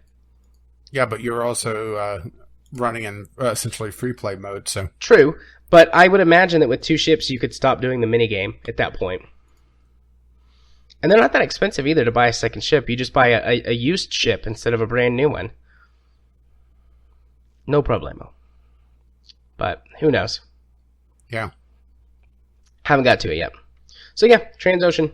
I like it. Fun game. Your turn. Okay, well, still a fun game, but severely, severely flawed. Celestial Command, and this is the second game that I refunded in the winter sale. Mostly because it has the same growing pains that KSP did, but it is wholly unplayable right now, or at least it was for me. Remember back in KSP when there were the Phantom Forces that were acting on the ships, and this is a game that's also built in Unity. It's essentially, well, I should say what it is first. It's essentially a step between Simple Rockets and KSP, where you're, actually, I'm not sure if there's a real story to it. It's just, sort of a sandbox game where you're a ship that, you're controlling a ship and you're able to go mine stuff, go shoot enemies, build up your, fleet, essentially. You're able to control multiple ships and just, really go dick around. Dock with stations, that sort of thing. And it's having the same growing pains that KSP did, with its Unity, because there's some Phantom Forces going on in this game that is just making the game utterly unplayable. Let's put it this way. One of the first missions that you get, or have an option to do, is to dock with a recharging station, which is a station with this absolutely massive solar array to recharge your batteries, which this game has life support in it. So you have to actually be very proactive in what you're doing and build up your ship quite a bit to handle more life support for your crew. Well, the station kind of dropped out of orbit and crashed into the planet. Okay. So I thought, that's weird. So I start up a new game because you only have a handful of stations in your system, and the system is procedurally generated. So every time you have a different system, which is kind of nice. Second time, the station didn't drop out of orbit, and I was reading the forums that it has the rounding errors that KSP used to have, and that was causing the stations to vary their orbits enough that it would eventually hit the atmosphere of the planet and then just, drop out of orbit. Okay, so new plan, not time warp that far, 2x at most. Right. So go through this, and dock with the recharging station just to see, how hard it is to dock, which I was able to do fairly easily. Well, the big thing was that they started me in an absolutely terrible position to get to the recharging station, so I had to drop my orbit to kind of just catch up to it enough. Dock to the recharging station, and then the station and me start spinning. And the station is just going absolutely nuts trying to stabilize the spin. Right.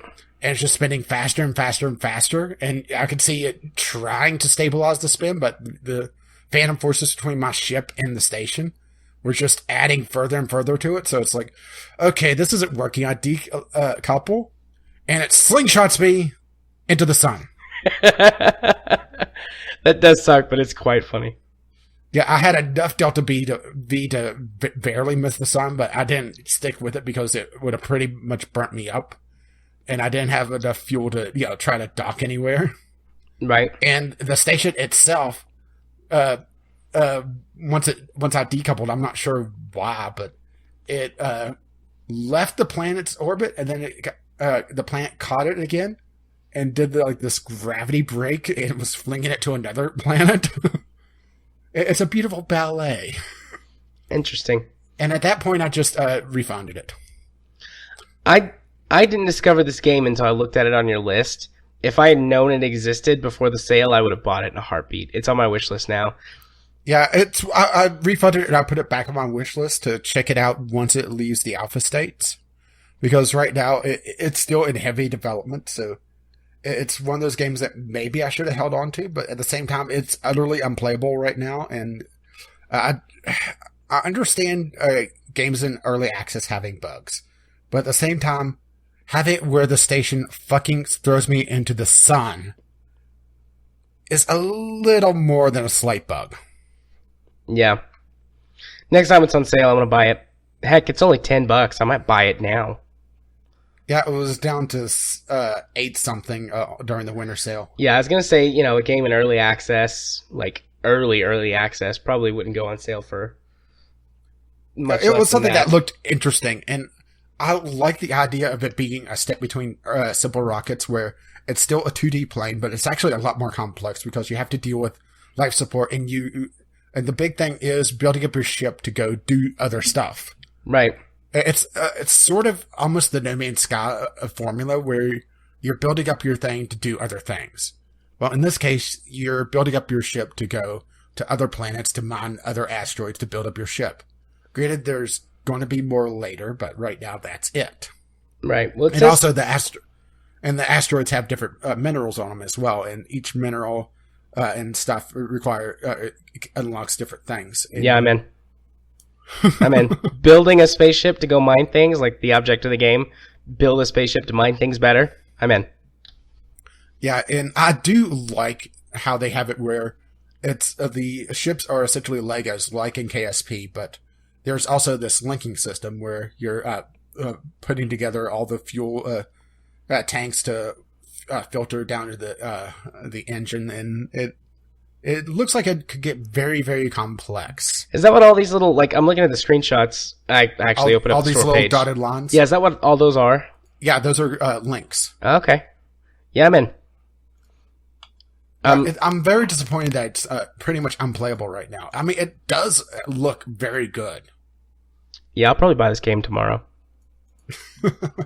I just wish that it was more playable right now. Or at least more playable by me, because I'm not sure if other people are having this issue. Right. It might be something unique to AMD hardware or to your particular system build or whatever. Well, I'm not the only one that was complaining about it, because other people were complaining about ship or stations dropping out of orbit as well. Right. And there is no maneuver node planner, but the thing is that if you played KSP enough that you could get in the ballpark of a Hohmann transfer, you should be able to do it well enough here, because it is a lot more forgiving on Delta V. What's really the limiting factor, as far as I can tell at this time, is life support. Yeah. Well, plus it says here that it's on a 2D plane. So, yeah. I mean, that's easy. Yeah. You play KSP for a couple hundred hours, you've got a 2D plane transfers easy.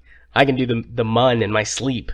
So, yeah. The big thing is that life support. You could see in the screenshots like half an hour, 15 minutes.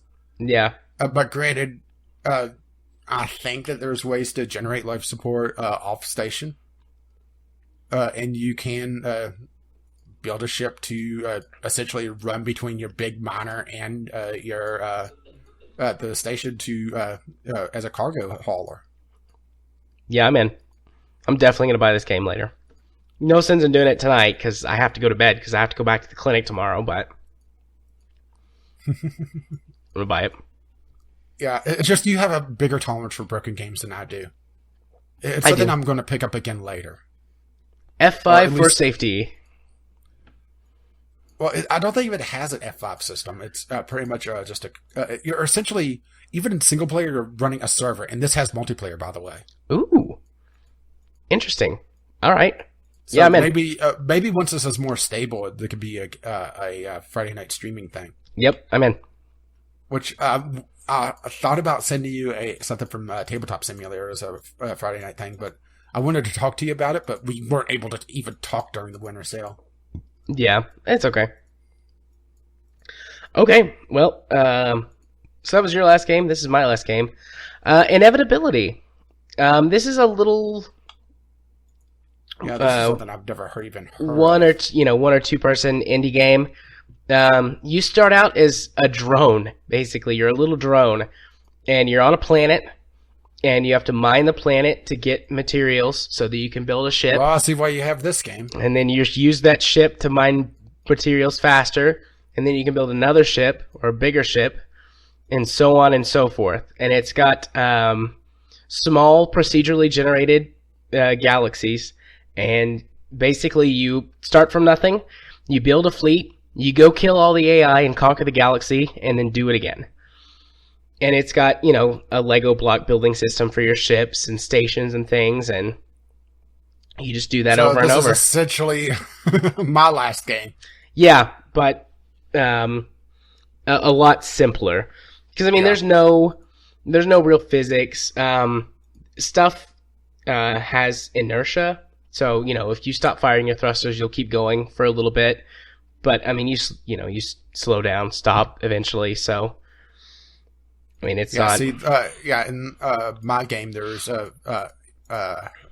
single body physics. So, or I should say two body, because it is your ship and whatever planet you're in the sphere of influence of. So very KSP like. Yeah. So whenever you're given a mission to destroy an enemy, it can actually be very tough if you don't have a good orbit for it. Yeah. There's none of that. And this is, completely open world, so you do whatever. Build up your fleet, go kill aliens. It's fun. I've played it for a little while. I did the tutorial, which takes a while, because you don't get out of the drone in the tutorial, so it takes you a long time to mine resources. And then I started one game and got killed in like 20 minutes.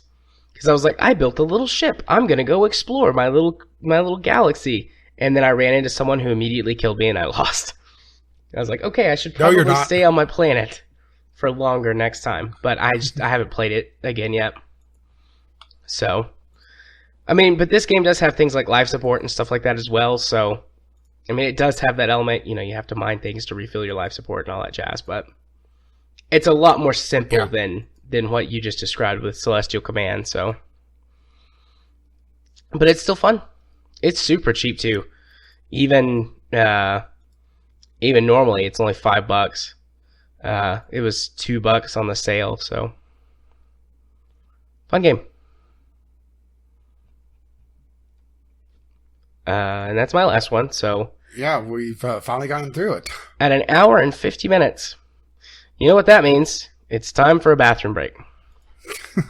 So, I will be right back.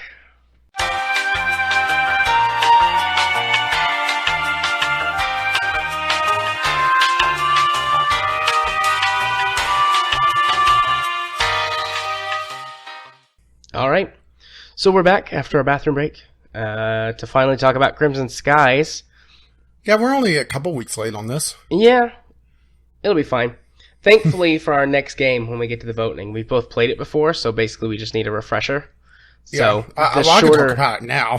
Well, I need a refresher, but the shorter time between this game club and next one won't hurt us too much.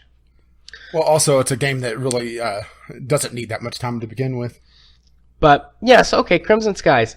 I remember this game more fondly than playing it, although a lot of my problems were tech related, because this is an abandonware game from the year 2000.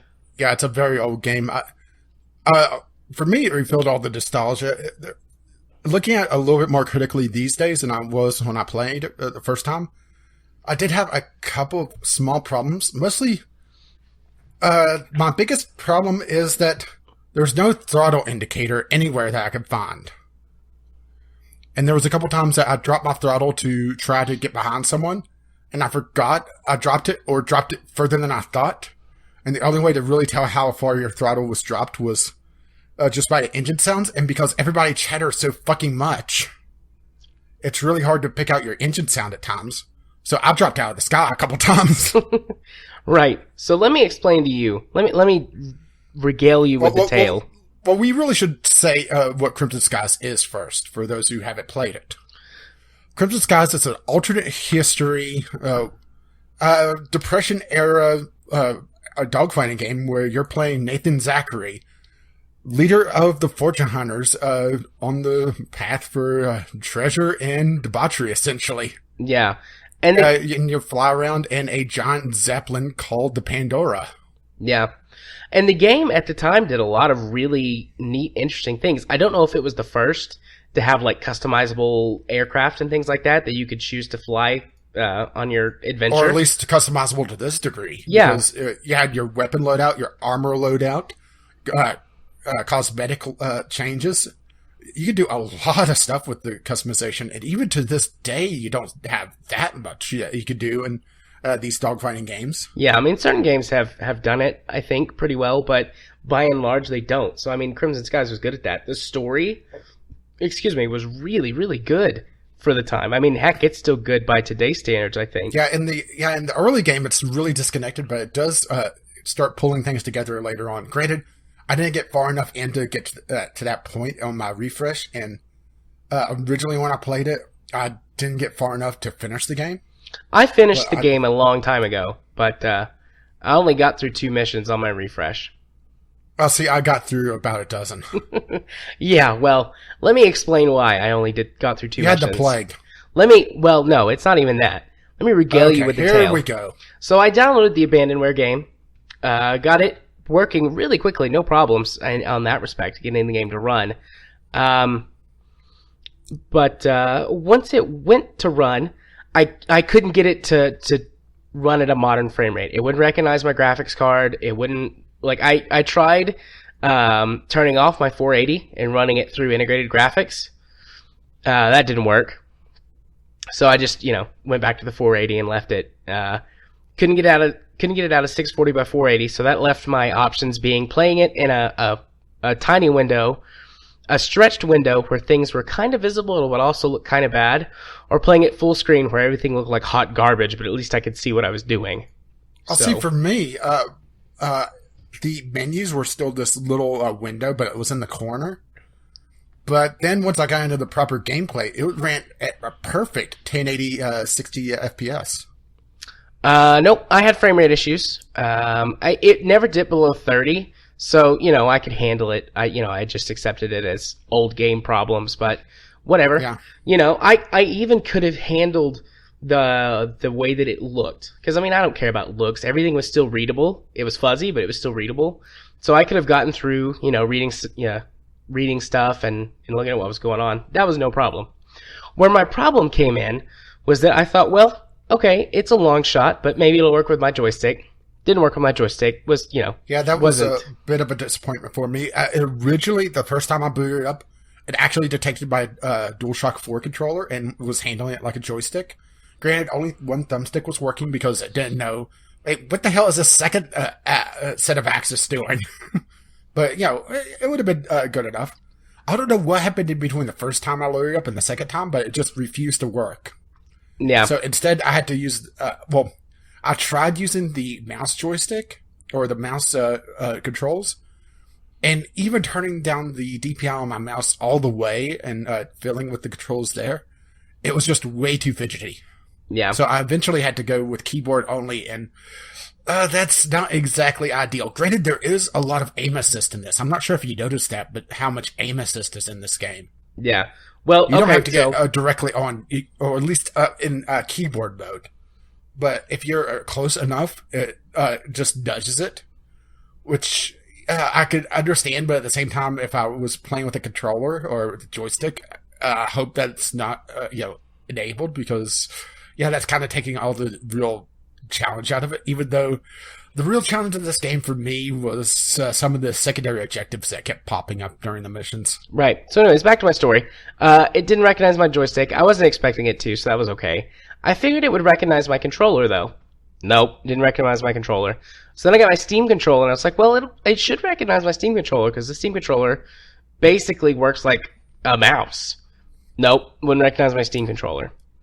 So I was like, okay. Would you try to run it through Steam at this point? I tried running it through a bunch of ways, but you can basically use the Steam controller to emulate mouse and keyboard in just like desktop mode. So I was thinking, okay, I'll use the Steam controller to emulate mouse and keyboard, but that didn't work. Yeah, that's why I was a little shocked about the DualShock not being picked up. Well, after the first time playing, is that without any secondary software running or Steam picking up the controller or running an emulation for the Xbox controller, it runs as a direct input, essentially an old school joystick. Right. But that didn't So work. that's why older games will usually pick it up. Right. And the Steam controller does the same thing, but that didn't work. So I was like, okay, fine, I'll just use regular mouse and keyboard. It can't be that bad. Well, it would recognize my mouse. So I thought, well, Wait, what? it wouldn't recognize my mouse, not even in the menu. So I thought, okay, That's fucking weird. Well, you have a wireless mouse. Maybe that's causing an issue. I'll get there. I thought, okay, well, it might just be my mouse. You know, my Logitech gaming mouse has got a ton of stuff. What if I just switch over to my, because I've got a plain backup mouse. So I switched over to that. Here, I'm going to infuriate you now. You want to know how I was playing? With your mouse? Keyboard and using the numpad on my mouse. God, I was pissed off. Yeah, I when had I was like, done with all of this. Let's see if I recall the controls correctly. I had like G6, or sorry, G9 and G12 going between enemies, G15, G16 going through allies, G10, G11 changing machine gun, G13, G14 changing rockets. My mouse works and I have a lot of buttons. That's why I'm a little shocked that your Logitech mouse wasn't working. It didn't work. Because mine was working flawlessly. It didn't work, so I switched over to a regular mouse. Well, I mean, it's still a wireless mouse. So I switched over to a wireless mouse. Didn't work. Then I had your thought, like, okay, maybe it's because my mouse is wireless. Maybe there's something weird about that. So I went and I dug through my old pile of stuff that I just keep in case I ever need it, grabbed my old USB wired mouse, plugged it in, didn't work. So then I was like, okay, maybe it just doesn't like USB stuff, but I don't have an old PS2 mouse. So I went searching. So this is how it is to be on the other side of the tech problems. Yeah, so I went searching online for help, and there were some other people that had this problem, and they were like, just run the game, start your computer and run it in safe mode, and everything should work fine in safe mode. And I was like, okay, I'll give it a shot. So I started my computer in safe mode, and the mouse worked. The joystick and the controller didn't work. Neither of the controllers, but the mouse worked. So I was like, okay, I can just play the game in safe mode. That's fine. No problem. So I load up the game, mouse is working in the menus, I get into the first mission, and the plane just so I was using the mouse as a joystick, my plane just went crazy, spinning out of control everywhere. Yeah, like I said, well, like I was saying, is that the modern mice are just way too fidgety with it. I think it's just designed for the old ball mouse where they're a lot less sensitive. Yeah. So I went through all of my mouses again. I didn't have that thought process. Actually, I didn't have that thought process until just now. So I thought it was broken. So I went through all of my mice, and it didn't work. The first thing I did was I had my mouse set up where I'll go through 5 different levels of DPI, and I immediately dropped it down, and it was still really fidgety, but it was a little bit more flappable. So that's where I thought, it's not meant for modern mice. They're way, way too sensitive.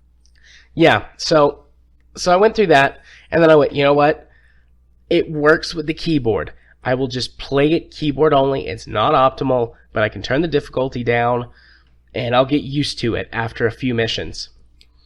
I only have wireless keyboards in my house, and they would work fine for about 5 minutes, and then the game would just go, there's no keyboard here. I don't know what to do.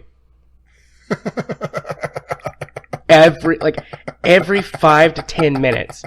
And the one time that it didn't happen that I got to play, I beat 2 missions, the first 2 missions, and I was like, I can't stand this. I can't stand it. I'm so pissed off at it, and I don't like the keyboard only controls. I'm done. I'm just going to tell this story on the podcast. I will be rage for this episode with all of my issues and my angry pants. Fuck it. And I've been sitting on those feelings for 2 weeks now. Feels good though. Feels good to let bitch. it out.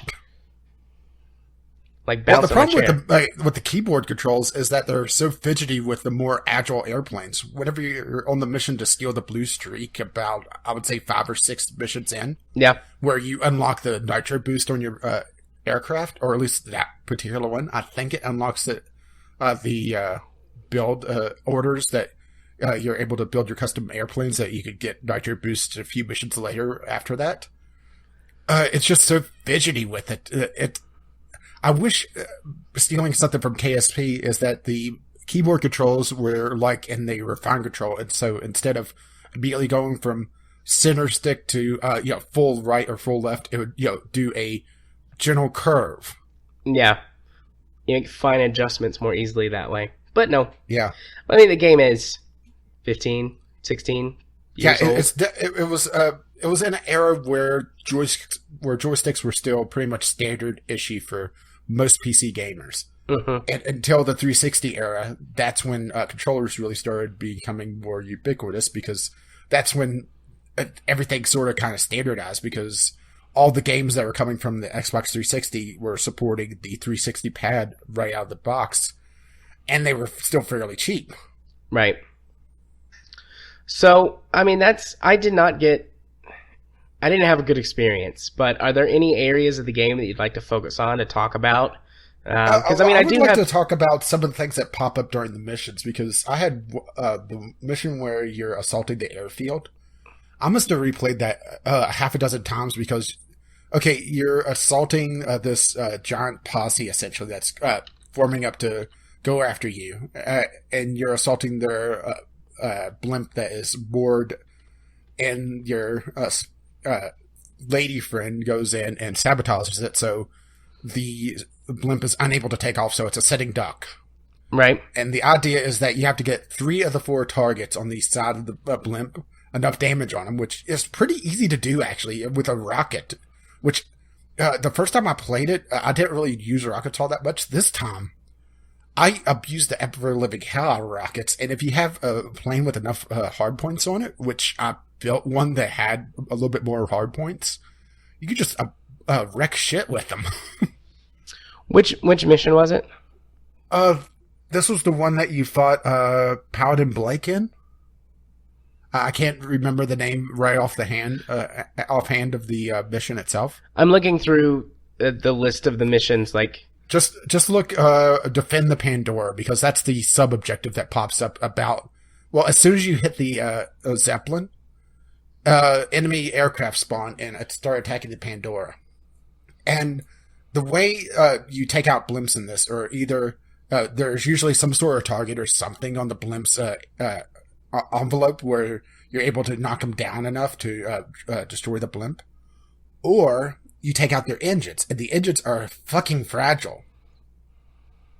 And I kept losing the Pandora because it would lose too many engines and wouldn't be able to escape. And now that's a mission over, and you have to restart, and there's no checkpoints in these missions. Granted, the missions are usually, I'd say 5 to 10 minutes long, usually. That seems about right? Yeah, most of them. Yeah, 5 to 10 minutes. I mean, there's a couple longer ones, particularly some of the ones that focus on stunt flying, which is absolutely abysmal on keyboard. Yeah, which was another one of the reasons I got so frustrated and quit, because the second mission's a stunt mission. Well, the second mission can be a stunt mission, but you don't have to. You have to. You have to complete all the objectives and do everything. You do if you're me. Yeah, see, I didn't do all the stunt objectives. I would do a couple of them that were easy enough for the extra cash. But honestly, the extra cash it wasn't enough to jeopardize the mission.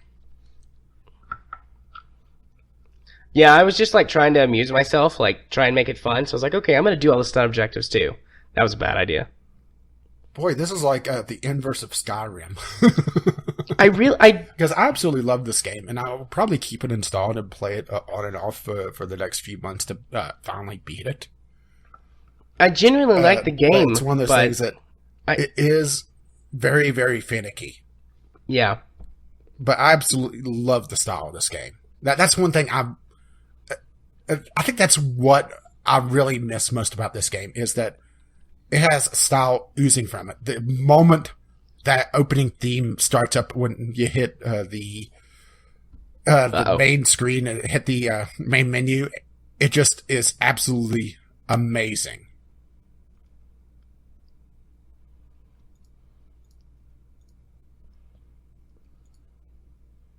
Welcome back. Hello. It just said call dropped. Yeah, don't worry. I completed my thought whenever I heard the call drop. Okay. Let's do. I was talking about. Well, I didn't stop recording. Okay. Yeah, I didn't. Okay. But the just how much it oozes its theme and its style. Just that opening theme and just that bombastic attitude that Nathan Zachary has. What would you call the theme? It's like, it feels very Western in space, or not in space. Gosh, that's Firefly. Very Western in the sky. Well, with it's some an alternate steampunk history. stuff to it as well. That's the thing. It's alternate history where during the Great Depression, the United States fractured Right. into the different nations. So, I would say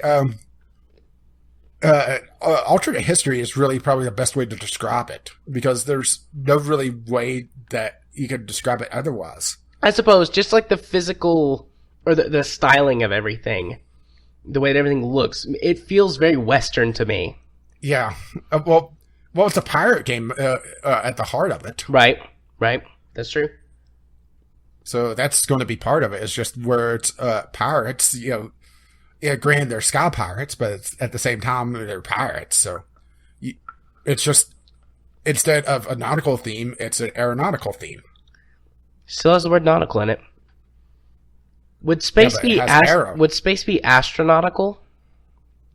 Mm. I have to look that up now. I'm sorry. But where they were using some of the concept designs for possible aircraft as well, kind of makes it feel more fantastical. The fact that Zeppelins are still flying around, because really after the Hindenburg, that put the end to the Zeppelin era. Yeah. I've seen old World's Fair stuff, how they imagine like giant Zeppelins like docking and, at up to skyscrapers and stuff. Well, that's what the Empire State Building, that's the giant tower on it. Is it really? That was designed to dock Zeppelins. I did not know that. That's cool. By the way, astronautical is correct for space. All right. Yeah, it's just, they built all this, and a matter of fact, here's a picture of the Empire State Building with a Zeppelin docked to it. That's amazing. I never knew that. Oh my gosh, I'm so excited. Yeah, this is basically what would have happened if the Hindenburg didn't happen and scared people off of Zeppelins. Right. A sky carriers, essentially. That's so cool. I never knew that. I like looking at pictures online or on Google right now. You thought I was making it up, didn't you? I didn't think you were making it up. I just never heard that before. Oh, here's one in color. I should stop. We should. But it's just, the theme is very out there. There's nothing really like it. Even today, the theme, just alternate histories in this time frame just don't exist. Have you ever seen Sky Captain in the World of Tomorrow? No. I imagine that's probably about the closest that you're going to get to Skies, the movie, though. Yeah. Even though that's more steampunkish than this, isn't it? A little bit, but I mean, it's still as close as you're going to get.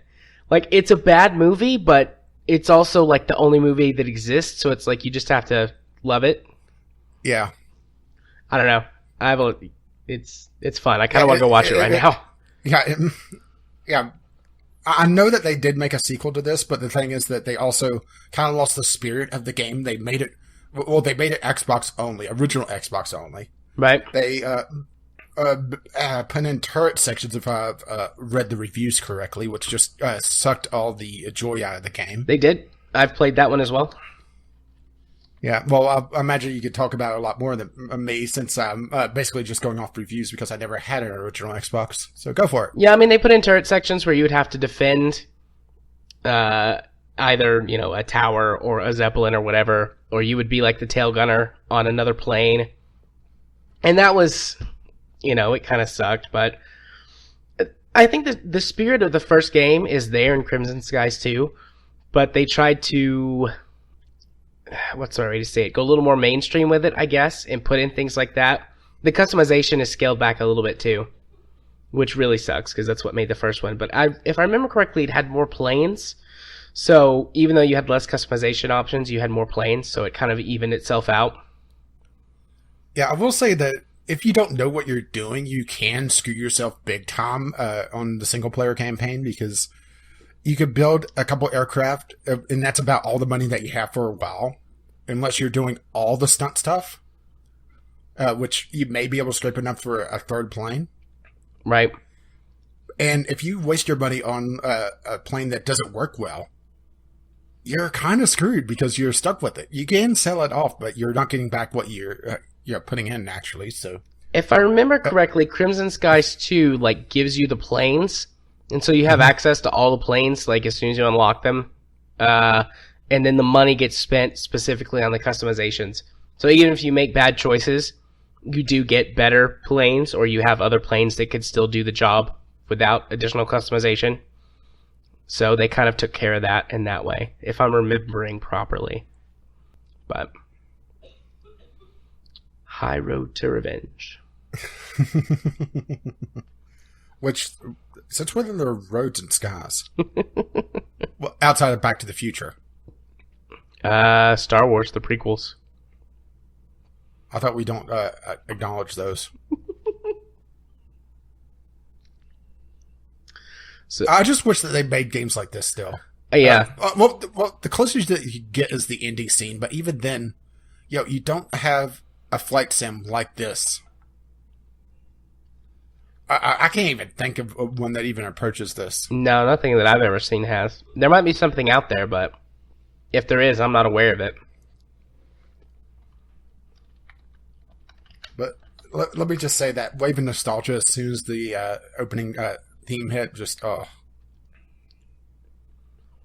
amazing music in it. It does have a good soundtrack.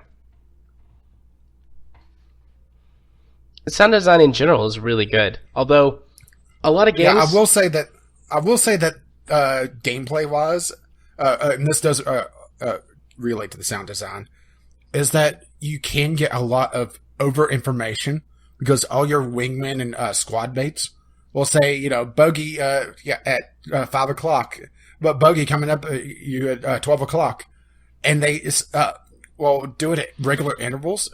But the thing is that they'll rattle off all the planes that are trying to lock in on you, and there's usually 2 or 3. So it's just information overload. Right. That's something I really didn't like. It was just, they would rattle off so many planes that, by the time they got to the end, a couple times they started rattling them off again. Oh, and also the AI also crashed into me a couple times because whenever there's nothing going on, they kind of just try to form up around you into a formation, or into the swirling mass of death airplanes. And they actually hit me a couple times when I was in level flight, not accelerating, just level controlled flight. I got rammed a couple times and actually lost a mission a couple times because they knocked off enough armor, and I was not happy. Sad day. But that's just going back to how old the game is, and it had very rudimentary AI. And also, it's just a different era, Yeah. I mean, like we said, 15, 16 years old. A lot of time has passed, and game design has come a long way since then. I mean, hell, there's gamers out there that weren't even born when this game came out, and they're on Call of Duty right now. Yeah, very true. Doesn't that make you feel old? A little bit, but I'm still pretty young, so I'll just, ignore that for now. So, anything else to talk about on this? Well, I mean, I want to make it known that I do like this game. I've played it before and enjoyed it a lot. I just had a lot of technical problems trying to play, a 15, 16-year-old game on Yeah, which comes modern with the hardware. territory when you go to abandonware stuff that's just this old. Yeah. And, sometimes it happens. And I just Which drew... maybe next time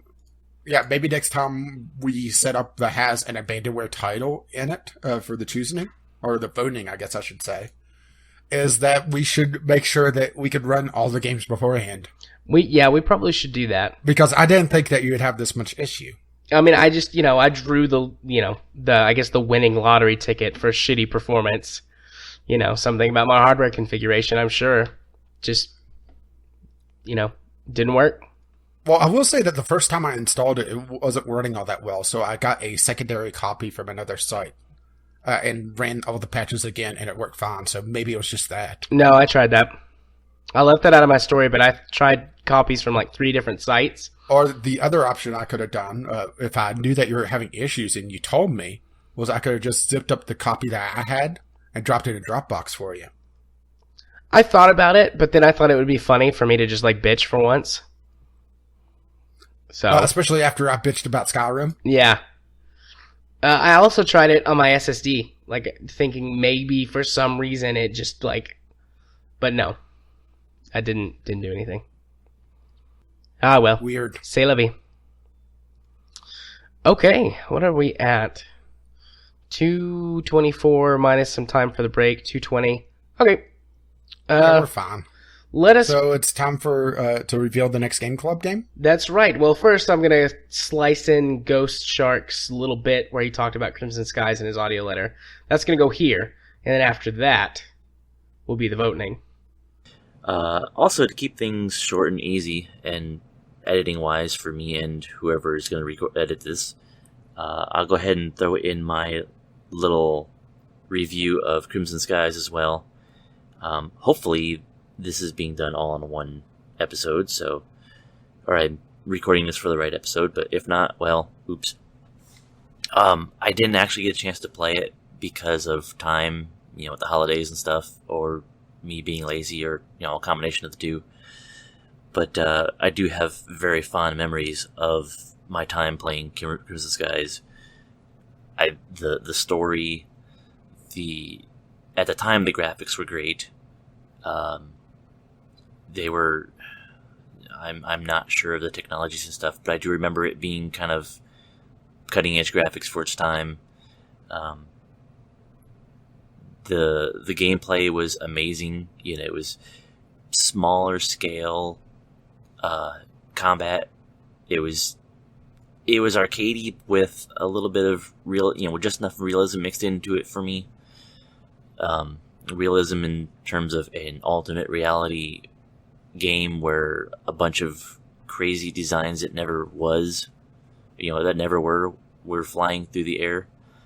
But anyway, it was one of my favorite games of the time, and I really need to get back to it. Like I said, unfortunately, I'm not getting back to it in time to have anything really useful to say on this podcast, but there you go. I'm kind of at a loss of what to say. My memories are good. They're just hazy, and I can't really remember much. I do remember, in later playthroughs, because I've gone through that game several times. I remember in later playthroughs, one of the things I tried to do was grab one of the smaller, more maneuverable fighters. I want to say it was the Fury or the Bloodhawk. I can't remember which one. But figuring out a way to strap on like a 70 millimeter or the 70 cal cannon. It might have been dropped down to a 60 just because it got a little crazy. But yeah, strapped on like a 60 or 70 caliber cannon with like a couple of 30s, and just being a literal glass cannon, not having much in the way of defense or armor, but let me get a shot on somebody and they're gonna drop. And having fun doing that. The missions where you're flying the little Ford hoplite, the little chopper thing in the city, were some of the most maddeningly fun missions I've ever played, or flight things I've ever done. Just having that tiny little thing, having to zip it through some of the tight little corners that you had to in order to get all the little rare drops or whatever. That was a thing, right? Yeah, that was a thing. The little secret areas you could fly through to pick up the collectibles. So I don't know. All in all, I remember it being a very great game. Lots of fun, and it's definitely on my list of things to do to replay. So yeah, I guess that's gonna be about it. I will go ahead and wrap this up for both my normal email or my normal voice letter and my review of Crimson Skies. I will give it. I'll give it 4.5 out of 5 Jolly Rogers on the side of my Zeppelin. So, all right, I'll talk to you later, guys. And the voting is now. So, Okay, well, first up we have our next Game Club game. right? A rather hated victory this time around. The Portal series only got 4 votes, unfortunately. Razeteer and Item Shop Tale got 5 votes, but winning out is FTL, Faster Than Light, at 10 votes, a little over 50%, so we're going to be doing FTL. Yep. Looking forward to it. And it is a very short game. It's a roguelite, so you can play it in an hour and a few times, and you really seen a lot. I'm holding back. I'm holding back. Yeah. I mean, I liked it. I played it several years ago. Let's see. Well, the game was purchased for me 7/14/2013, but it doesn't say the last time I played it. Regardless, it's been 2 or 3 years since I've played it, so I'll enjoy the refresher. But yeah, it probably won't take super long. Well, it's been longer than I thought since I played it. Never mind. That says game purchased, not last played. After a while, it goes to game purchased instead of last played. Yeah.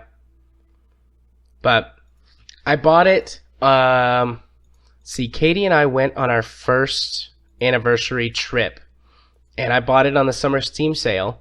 And like at nighttime when she was sleeping or whatever, I would play it. And so I played it during our trip. And after we got home, I never played it again.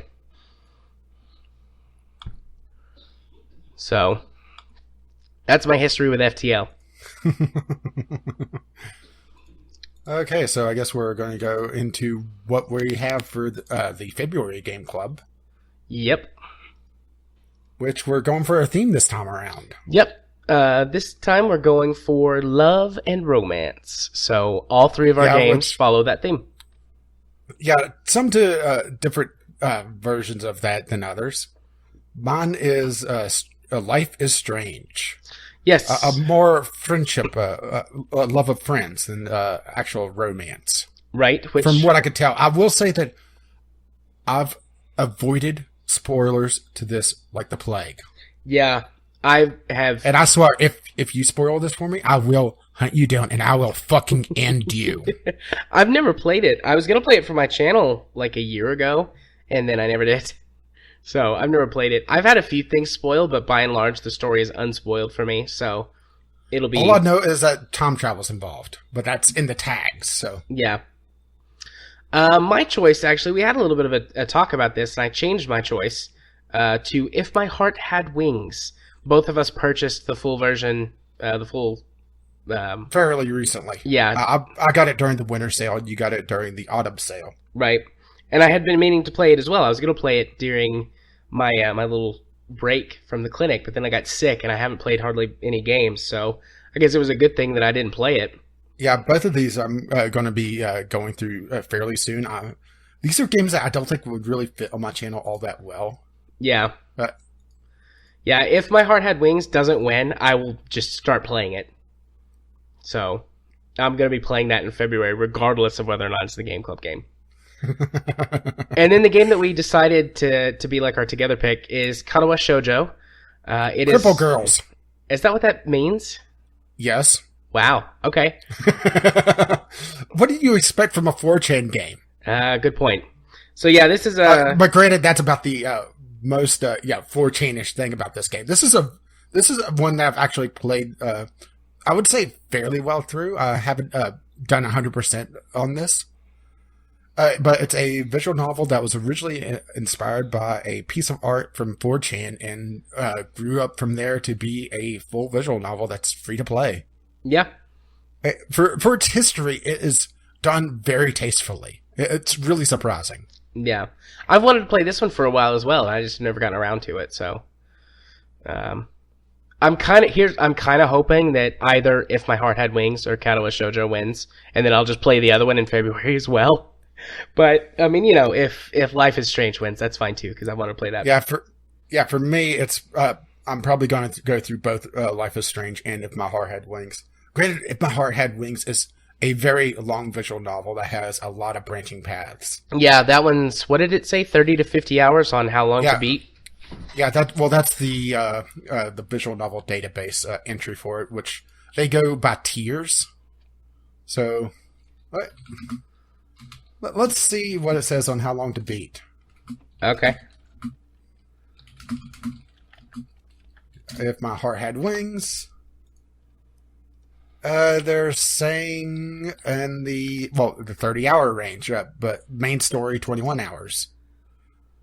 With Rust being 15-ish hours, which I imagine Rust is probably skipping all the shared storyline, because visual novels are, think of them like a tree. You have the main branch that connects everything, or the trunk, and then it splits off into the various sub stories.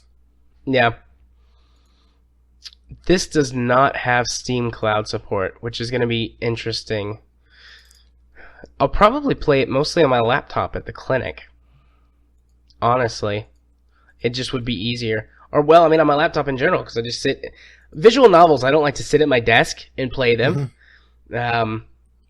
So... Well, I'm going to be testing out, essentially, streaming the game to my phone. Nice. Because I found a piece of software that allows that. Wow. Send me a link to that later. I've not tested it at all, but it looks promising. And for a visual novel, even if it's not a great connection, it's really doesn't matter. Yeah, as long as the audio doesn't start skipping out. Yeah, this would be a fun game to do. Actually, use with my Steam Link and just kick back in the recliner and play it on the big screen. Now, here's the quick question, because I'm going to do it. The Steam Restoration Patch. Oh, yeah, absolutely. I'm going to do that. Are you kidding? Well, it's not even just boobies in this. It's also the fact that, according to some of the reviews later in the game, on some of the story lines, some of the sex scenes have a lot more plot than just plot. So it makes them make a little less sense. So, right. Excellent. So it may be worthwhile. Excellent. Hey, it's not just tits this time around. Oh. Anyway, voting will open up. Well, if you're listening to this, it's open. Yep. I wonder if I should hold off voting since we do a month of voting now, just until the actual episode goes live. No, I've just put it up. I mean, I think we benefit from having it up for longer. Yeah. Just mention it and retweet it and all that jazz, which we do. So.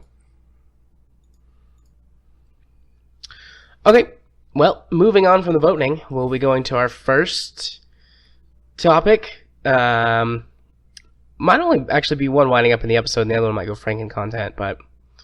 Yeah, because it's also very old content there, but this is going to be interesting. This may either stretch on or be a very short topic. Yeah. And we don't know which yet. So our first topic is the top-selling games on Steam for 2016. Steam released a list with their top 100 bestsellers of 2016. Yes, this is top games as measured by gross revenue this year. And they've also had it where it's sorted. The top two, platinum and gold, are 12 games each, then 16 for silver, and then the bottom 60 is bronze. And each tier they're rated by, so we don't know exactly which one of the platinum games is the top revenue generator. Right. We just know that's one of these 12. You could probably take this data and link it up with Steam charts. And probably figure it out. I would be shocked if it's not Dota 2, because that's in the platinum, and that is just absolutely absurd. I mean, No Man's Sky sold a crap ton of copies. So, yeah, I mean, okay. it's all. Yeah, let's dive into. Well, this. how do we want to do this? Like, I mean, there's 100 games. Do we want to just like read them all off, or just pick a few in each category? Well, here's the problem: is that even between us, our lists are somewhat scrambled because of how they are doing this. So let's just pick out some of the things that surprise us, some things that don't surprise us, and just talk about it. Okay. Well, the big no-brainer is Dota 2 being on there and being. Is it the only one? It's the only free-to-play game in the Platinum series. I see. Yeah, I'm not surprised though. Dota 2's huge. Yeah, but it's the one free-to-play. Yeah. Well, I mean, when we jump categories, I'll talk about it because I've already mentioned this to you. But I mean, Dota 2 is just so big, and the tournament scene is so huge, and I just am not surprised to see it. Even though it's free-to-play, I'm not surprised to see it in their top sellers. I mean, it's probably in the top 5. Yeah. I mean, you know, I would almost say no questions to the top 5. I'm surprised. The one game in the top 12 that really surprises me is XCOM 2. Oh, really? XCOM? Yeah, I was just... I was going to say No Man's Sky because that's in the top 12 as well. Well, no, I would have thought that the refunds would have hit it too hard, but then again, there's that window, a very shallow window of opportunity. Yeah, the problem... It just shows you. It shows you how much people pre-ordered that piece of shit. Yeah, well, the problem with No Man's Sky is that, figuring out, one of the problems, figuring out that you want to refund it, like, if you're like, well, I've read these reviews and I think this game appeals to me, so I'm going to give it a shot. It takes you longer than 2 hours to figure out whether or not you genuinely like it, and then you're out of the refund window. And they came down hard on people trying to get refunds outside the window. So, I mean, people just got stuck with it. They actually had on the store page. Right. I'm not sure if I'm surprised to see No Man's Sky in Platinum or not, but I was expecting it in gold, maybe silver. I was definitely expecting it in gold, not silver, but yeah. Anyways, XCOM 2 surprised me. I mean, XCOM 2 has been reviewed very positively. I know it's sold well, but just compared to some of the other things that are on the list, even in gold and silver, even. I just can't believe how high it is on the list, which makes me really happy because, I mean, I loved the first XCOM, and XCOM 2 is pretty high on my priority list of games to get. I mean, I know the sale just rolled around, but I chose to focus on a lot of long-time titles. I did look at it. Yeah. But anyways, I'm surprised to see it at the top, but quite happy. Fallout 4 is another interesting one as well, but I think that one was probably carried by its DLC. I mean, they don't say if it includes DLC, like if that pushes games up or down. Here's the thing is that by revenue, and that includes DLC and it includes microtransactions. That's why Dota 2 is there because it's a free to play game, but it is pushed up. And also CS:GO is in the Platinum series, even though it is usually pretty heavily bought during a sale. It has a lot of microtransactions in it. It feels, from an outsider's perspective, like you're buying into a free-to-play game. Right. But then again, maybe it's just because I played Team Fortress 2, and that turned into a free-to-play game, like CS:GO is now. Right. With the microtransactions. Yeah, well, I mean, CS:GO, the whole betting fiasco didn't happen until the third quarter of the year, I think. And so counting all of 2016, I mean, the betting scene in that was huge for the first half of the year. Yeah, which I honestly don't get. I don't either, but, I mean, we're not, We're old. Yeah, I guess. Let's see. Anything else in the top categories that really surprised me? I mean, I'm not surprised by The Witcher, including DLC. Blood and Wine dropped this year, plus The Witcher 3 is still incredibly popular. Yeah, GTA 5, I don't know, it kind of surprises me that's in Platinum. A little bit, just because it is an older game and it's never really dropped in price, so you don't get the huge volumes whenever you see it down the $20, $15 range. Yeah. But at the same time, GTA Online has just gone absolutely berserk. Yeah. But there's also been a lot of controversy surrounding it because they're really pricing everything to almost push you into having to get shark cards now. Yeah. The Division...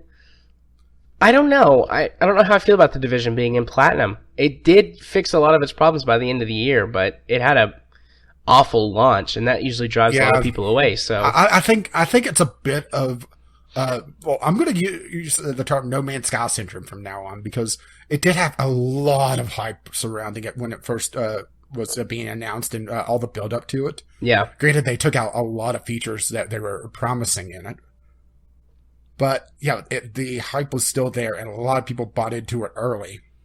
Yeah. And a lot of the problems with the Division, outside of performance-wise, because it did launch with some severe performance problems, even if you weren't on AMD hardware.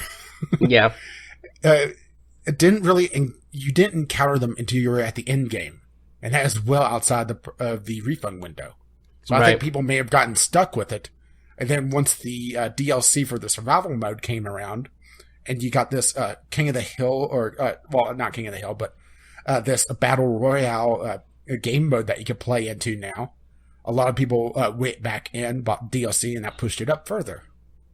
Yeah. So I think it's a mixture of hype and a late surge, because the Division, there was news stories going around that it was approaching its launch window numbers for players for a while. Yeah. Okay, I don't have anything else to say about the Platinum games. I'm not surprised by any of the rest of them. No.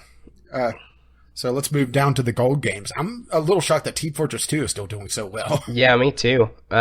Because that's an absolutely ancient game, but it's the oldest game in this set by far. Yeah. I'm a little surprised by Warframe being another free-to-play.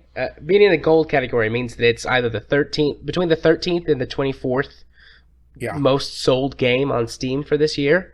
Well, most revenue generated. Most revenue generated, yeah. And the thing is that Warframe, it runs all of its stuff through the Steam wallet system. So they do now. They didn't at the beginning of this year. Because when we started playing end of last year, first of this year, they didn't run it through Steam wallet. That change happened like halfway through the year. Whenever I got some currency in it, it went through the Steam wallet for me. Did it?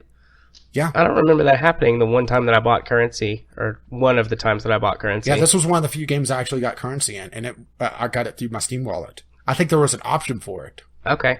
Then maybe I'm just misremembering when they transferred over to Steam. I know at the beginning it was not, definitely. But, I mean, we started playing that in last year, didn't we? Yeah. So... I'm pretty sure it was last year. So... yeah. Still, I'm surprised at how much money Warframe made. I mean, it's a good game. That I don't mean to say that like I'm surprised because it's a crappy game. Just, I can't believe the amount of money that thing must be generating. Yeah. I'm also surprised that Doom is in the gold section.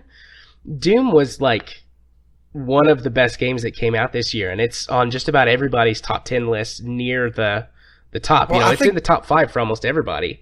I think this is one of those times that an open beta really hurt it, because the beta focused on the multiplayer aspect, which Doom's multiplayer is not all that great. Yeah, that's true.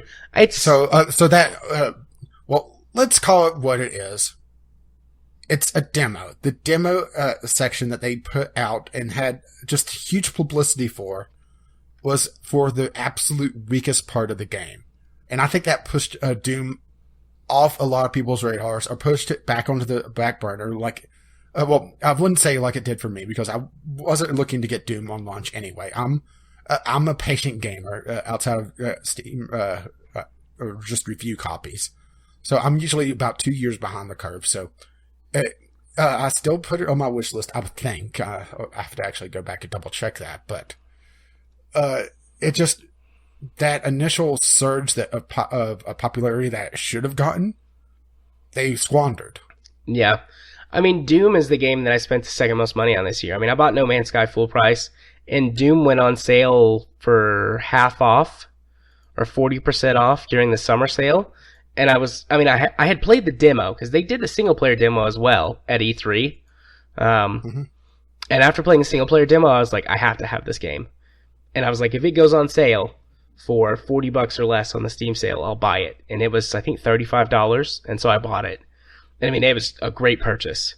One of the better video game purchases I made this year. What about Call of Duty Black Ops 3? Black Ops 3 was a good game. It was reviewed pretty poorly, but I mean, the Black Ops series has been the series that's been carrying Call of Duty for the last few years now. So Yeah, it just seems like every Call of Duty game has been slipping further and further, especially on PC. yeah, every Call of Duty game does just get less and less sales. So I imagine that was probably Borderlands Silver. Probably. I would say that's, yeah, probably Borderline Silver.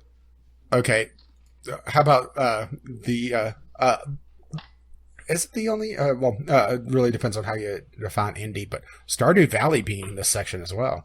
Stardew Valley was a huge seller this year. I think a month. Here's the thing: is that I consider Stardew Valley a huge niche title. That's why I'm a little shocked that it's on the gold section. Yeah, because looking at this, a lot of these are not what I would consider niche games outside of Stellaris, possibly, because that is more of a 4X strategy game or grand strategy, depending on how you really define that. right. And outside of that, these are pretty much really popular genres. As a matter of fact, look how many shooters are in this section. Yeah, there's a lot of shooters. Arma 3 is pretty niche as well, though, because it's ultra realistic. Yeah, and that's something that a lot of people just don't like. Yeah, I mean, I've got the Arma series, and they're fun, but I don't like to play them seriously. Yeah, I think if I remember reading correctly, Stardew Valley made like $10 million in its first month, which was like crazy because, one developer made it. Yeah, I remember finding Stardew Valley just randomly poking around on gaming websites years ago. And they were talking about how it would be years until it came out. So I just kind of favored the website and just forgot about it for ages. Right. So I can just imagine how many people were following this game through its development. Yeah. I'm really glad to see it on top, though. I love to see those indie games, those indie darlings, just shine. Because I think, which we're going to get a lot more indie darlings coming up. Yeah, because I think the indie games, these indie darlings, are like the best of gaming. Like they represent the best spirit of gaming, I think. Yeah, AAA gaming. I mentioned this during the Crimson Skies. Is that there doesn't feel like the spirit of gaming anymore in the AAA scene. They all feel so bland now. They all feel so like they've been boiled down and had focus groups go in, try them out, and just make them just boring. I mean, the gaming industry is a lot like the film industry has become. You have your big blockbusters that basically keep the industry going, and then you have the independent projects, or the occasional, I mean, not that big studios can't make a work of art, but the big studios do the moneymakers that keep the industry going, and then these independent projects are the works of art that make the industry worthwhile. But here's the problem: is that you'll have film studios that have their major blockbuster to allow them to do more experimental movies outside of the summer blockbuster season. You don't have that on the gaming side of things. Yeah, not a lot of studios do that. Yeah, as soon as the Call of Duty is done, they're starting the process on the next one that's coming out in a couple of years for that particular studio, because Call of Duty is a staggered release between, 3 different developers? Yeah.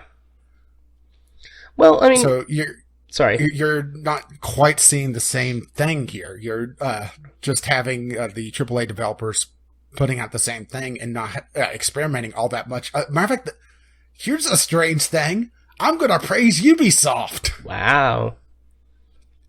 Ubisoft is one of the developers that actually has like an indie developer section. Matter of fact, I think EA does as well, but they've absorbed so many developers that they're more of a hydra than an actual single developer or publisher anymore. Yeah, EA does have an indie like division or whatever. Like they made Yarny, I think, last year. Yeah, they do. Yeah, they do. It's just here's the thing: is that I don't pay attention to Origin all that much. Right. Fair enough. But Ubisoft pushes it out on Steam, which gets it a lot more attention. That's the thing, is that I still think Origin is it's all right, but the thing is that you don't get as much attention there as you would pushing out something on Steam. I think that's fair. Yeah, I think so. Oh, so they're actually probably hurting their own little indie art project sales just because, or maybe not. They're diversifying origin, but you have only that's the only two companies I can really think of that are pushing out these little indie sections that are doing little experimental things. As a matter of fact, when the games I picked up during the winter sale, I'm pretty sure it's a Ubisoft game, Grow Up. Yep. And that's the indie section of Ubisoft, if I recall correctly. Yeah, it is. They've done a few of them. What was the World War I game? Valiant Hearts? Yeah, which is something I picked up during the summer or last winter sale. Yeah. Winter sale before last. Valiant Hearts is wonderful. And then what's the other one that they did that was like fantasy, and like this girl like enters a dream world, and the whole game is done in Limerick? I can't think of it offhand. But I know what you're talking about. That's the thing. I just can't think of the name. Yeah, that game was beautiful, and that was another Ubisoft indie project. So yeah, so I would say Ubisoft is really the only one that's really trying this. Yeah, we'll get there. And these could be little side projects for the main developer. But the thing is that they're really the only one that's really doing this. Yeah. EA is toying around with it, but still, you're not having that same analogy. Yeah, I mean, they're working on it. They'll get there. The film industry took a long time to get to where it is now with that sort of thing.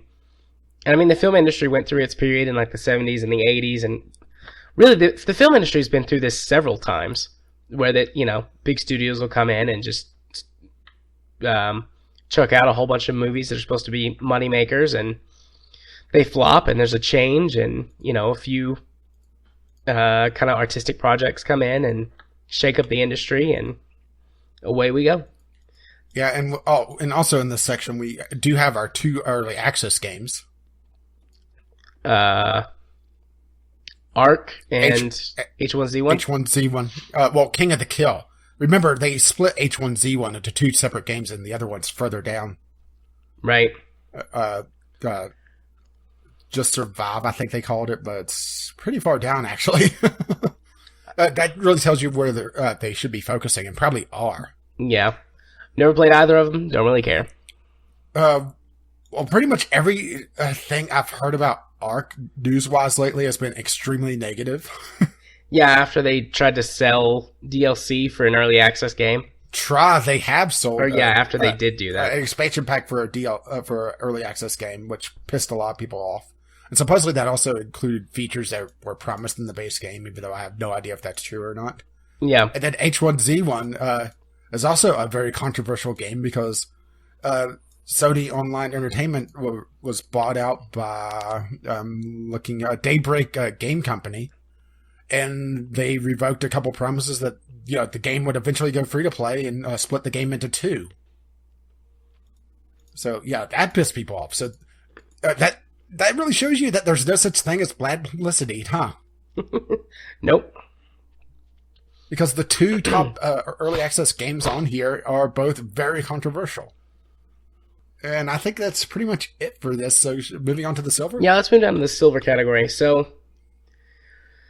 Planet Coaster kind of surprises me, because Planet Coaster didn't come out until November. Yeah, that's a very late release. And there's also another one in the bronze category that was a very late release that it just shows you just how crazy those games are. Yeah. And how if you release a good game in a certain niche, sales were just there. Yeah. Planet Coaster tries to be Roller Coaster Tycoon on steroids. I haven't played it, but I've seen a lot of stuff in it, and it looks amazing, and it's on my wish list. From what I've heard, essentially it's between this and Parkitect, I believe is the other one. I'm not sure if Parkitect is out yet or not. I haven't heard of Parkitect. Parkitect is in early access still. So okay. Essentially, Parkitect is Roller Coaster Tycoon and has a lot more of a focus on the management side of things. Right. While Planet Coaster is more on the building side of things. Right. And funny enough, I don't know if it's actually funny. I find it funny. The same people who make Planet Coaster make Elite Dangerous. Yeah. 2 completely different games. But hey, companies can, they obviously can do that. I just find that funny. Anyways, surprised to see Planet Coaster on there just because of its super late release. And the silver category is 40 to 25. Yeah, this is 16 games. So, yeah, Planet Coaster is in the top 40 of all, gross revenue for the year. Yeah, and we also have a couple more free-to-play games on here. We have War Thunder and Smite, which Smite is the big surprise here for me. Yeah. Because whatever you think the MOBA genre, Smite is very far down the list. Actually, Smite's always number 3 for me. It's always League of Legends, Dota 2, and then Smite. Yeah, but here's the thing, is that those first two are just absolutely giants, and then Smite is, just this little thing off in the distance. Yeah. I mean, apparently they're doing well, so good for them. Yeah, or at least well enough. Yeah. And remember, this is also only through Steam, and Smite is also a non-Steam game. Right. I'm surprised to see Elder Scrolls Online here. I'm surprised to see Elder Scrolls Online on this list, period. Even if it's in the bronze, I would say I'm surprised to see this here. Yeah. They did have a big price drop this year and got rid of their subscription system. Yeah, I was going to say they went to a pay-to-play instead of just a subscription model. Right, so that probably helped them out a lot. Yeah, that definitely changed things.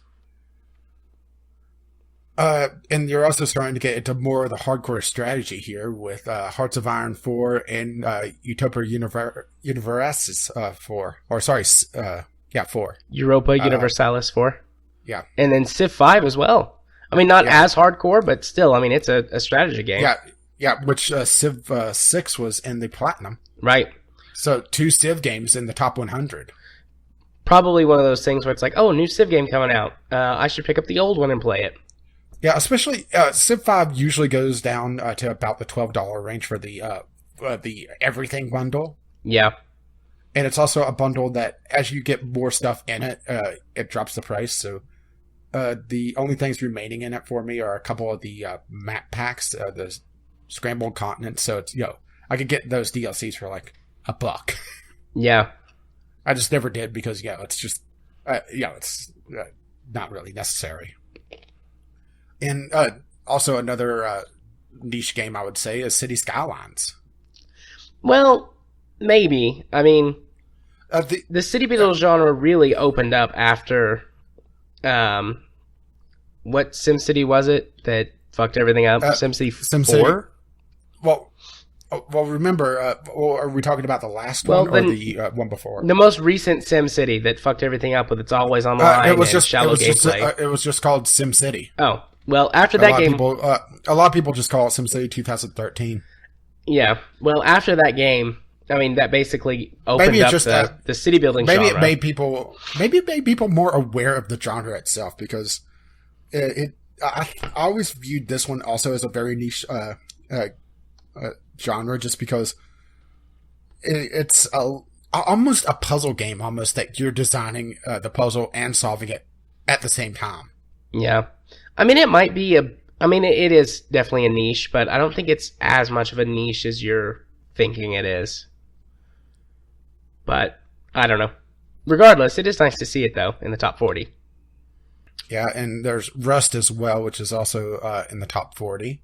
Not as huge a surprise, but also had some controversy going around with the developer pretty much being a dickbag online. Yeah. I don't have any more surprises in the silver category. Yeah, Subnautica, not a huge surprise. Dying Light, not really a surprise. Deus Ex being this far down, I think, may be a bit of a surprise. Possibly. But also didn't have some performance issues on release? Yeah, it also had microtransactions, which pissed a lot of people off. Because it was a later release in the year. And people were really starting to get pissed off with microtransactions being in AAA games. It was August. I thought it came out in September. Well, regardless, August is still... I'm looking at the store page. August is still the 8th month in the year. That's quarter 3, so... Yeah, well, the thing is, it's also a AAA game. Yeah.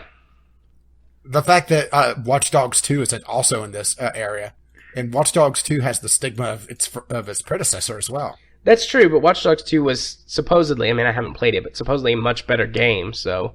Yeah, I haven't tried it out yet, and the thing is that Ubisoft AAA games it just seems to not like my system. Ubisoft AAA game, they're all the same. I think that's probably a little unfair because That is unfair. I don't think that there's radio towers in this. Touche. Okay, let's move down the list to the last category, which is bronze, which is the other 60 games. Yeah. Astroneer, I think, is the big surprise for me, just because of how late it released. Yeah, but I have heard nothing but good things about Astroneer. No. It released December 16th. Really? Damn, Yeah. I thought it came out in November, or released November, whatever. December 16th, and it got in the top 100. Wow. That's a surprise to me. All right. Slime Rancher is a surprise. I mean, it came out at the beginning of the year, but like I hadn't even heard of it until last month, and somebody mentioned it on Co-optional Podcast. Maybe that's why Dodger. Yeah, Dodger mentioned it, and she really likes it. So It's so cute. maybe that's why it blew up. But who knows? It could have sold well all year, and I just didn't hear about it. Yeah, I think that's probably a sleeper hit. Actually, it's also something that's been building up over the year. YouTuber's Life. The Borderlands. Well, okay, go ahead. YouTuber's Life. That's I would say borderline YouTube bait. Yeah, I mean, it looks okay compared to a lot of those other like YouTube personality, Twitch streamer, whatever type games. But I mean, still, it doesn't look very good to me. So I'm surprised that it's there. I guess a lot of people really want to be famous YouTubers. Okay, what were you saying? Pot kettle. I mean, I don't necessarily want to be a famous YouTuber. I just like to have. I just do it for a hobby. I don't care how many subs I have and views and stuff.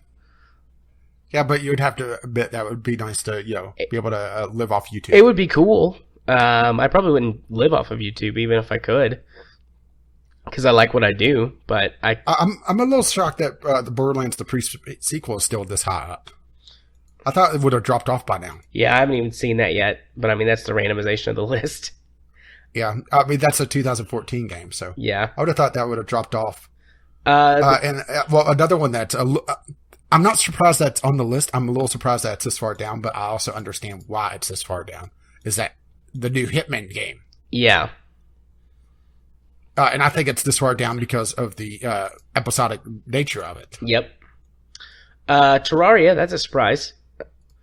Just like Terraria, it's still selling this well. Yeah, well, Terraria, it goes down to just to a couple bucks every single sale, so that's just sheer volume. Still, I mean, that's selling a shit ton then. Even if it's 100 on the list, that's still amazing to me. Well, the thing is that Terraria just has a ton of players on it. More than I think you realize. As a matter of fact, let's go. I was going to say I'm going to go look at it. Player numbers right now. 17,000 playing right now. Yeah, with a peak today of 27, almost 28,000. I mean, hey, it's a popular game. Good for them. Just like, I can't believe how well it still sells. Yeah. Complete surprise for me as I scroll through the list, The Sims 3. Like, what? I mean, The Sims 3 was good, don't get me wrong, but it came out in 2009, 2008. Well, this is also, here's the thing, is that if you want The Sims and you don't want to mess with Origin, Sims 3 is your only option on Steam, really. That's a good point. I've almost bought The Sims 3 a couple of times on Steam because I don't want to deal with Origin. As a matter of fact, I'm pretty sure, it is literally your only choice on Steam for The Sims. Plus, it does have a crap ton of DLC, so it might not even be people buying the game, just people getting it might be just DLC. Getting the base game and then slowly building up all the DLC, which it has a shit ton of DLC. Yeah. And some of it a lot more relevant than others. I mean, it has, and this isn't even counting the online store, which I'm not even sure if it's still online, but it has $379.81 of DLC. Yeah. And I'm pretty sure none of this is duplicate stuff, because sometimes it is duplicates, but I don't see any that look like it. Yeah. Let's see what else is on this list that's surprising to me. KSP is doing really well. It's in the top 100. Yep, I see it Not, there. not a particular surprise, but just more of a comment than anything else. RimWorld's on here. Yeah, which hardly a surprise once again. It's a very, very good game. Surprise to me is Gary's Mod still doing so well. Oh yeah, I just scrolled to that. That's a very old game. Well, Borderlands also on this list is that's a very old. I should say Borderlands 2. Both truck simulators are on the list. Euro Truck 2 and American Truck 2. Not particularly a surprise because those are pretty much the go-to driving, relaxing games. Yeah. I would say Train Simulator 2017 is the surprise. I'm not really surprised because of how much DLC that game has. The thing is it's super niche, but the people who play it will spend thousands of dollars on that DLC. I think it's got the most DLC of any game on Steam. Oh, come on. It's just shy of $6,000. That's not that much. It's got 321 DLC packs. Yeah, which I'm trying to spot what the most expensive is. It looks like some of them are up in the $40 range, and those looks like route add-ons. Yeah. I mean, this is... Yeah, but also, $6,000 doesn't worth Train of DLC. Simulator, every time they push out a new version, they give away the new version to everyone? You get the new version, but the new version doesn't actually include anything. It's just graphics improvements and bug fixes, and they just slap a new year on it every year. The most recent version, actually, because I bought Train Simulator... No, I received it as a review, actually, several years ago, when it was, I think, Train Simulator 2014. And in 3 years, I've gotten one pack for free. I mean, granted, it's a $40 DLC pack, but compared to $6,000, it's not really that much. Yeah. I'm a little surprised that H1Z1 Just Survive is this far down. Considering the King of the Kill is so high up. Yeah. Well, I mean, H1Z1... It really shows you... It shows you where people want... People think they want the survival mode, but really, people want a good Battle Royale game, and there hasn't really been one. Every single Battle Royale game, short of the Division's DLC, is in early access. Yeah. I can't think of one that's a Battle Royale game that's not in early access. As a matter of fact, I believe it's on here, but The Calling is also another one that was very popular for a while. Oh, yeah, right there it is. And it's still early access, and recently it's got very negative reviews. Yeah. I'm surprised to see Dishonored 2 on this list at all, actually. I'm not with how poorly it ran again. Once again, that's kind of like the theme of 2016 is AAA's having performance issues. Yeah, I mean, on my that's list... a fair thing to say? Yeah. On my, shuffle of this page, Dishonored 2 and Dishonored 1 are right next to each other. I'm not surprised to see Dishonored 1. I am surprised to see Dishonored 2. Okay, how about the Steam controller being on here? The fact that it's sold that well that it's on the top 100. I mean, the Steam controller is pretty great. It's got the learning curve. It says a lot to the adoption rate of this. Yeah. Of the controller is that it's pushed up into the top 100. And hopefully it'll make it so that more developers are having native support for it. Yeah. Factorio is on here as well. Yeah. Glad to see that. Firewatch. Firewatch is surprising that it's in the top 100. Yeah, it was. Firewatch was this year.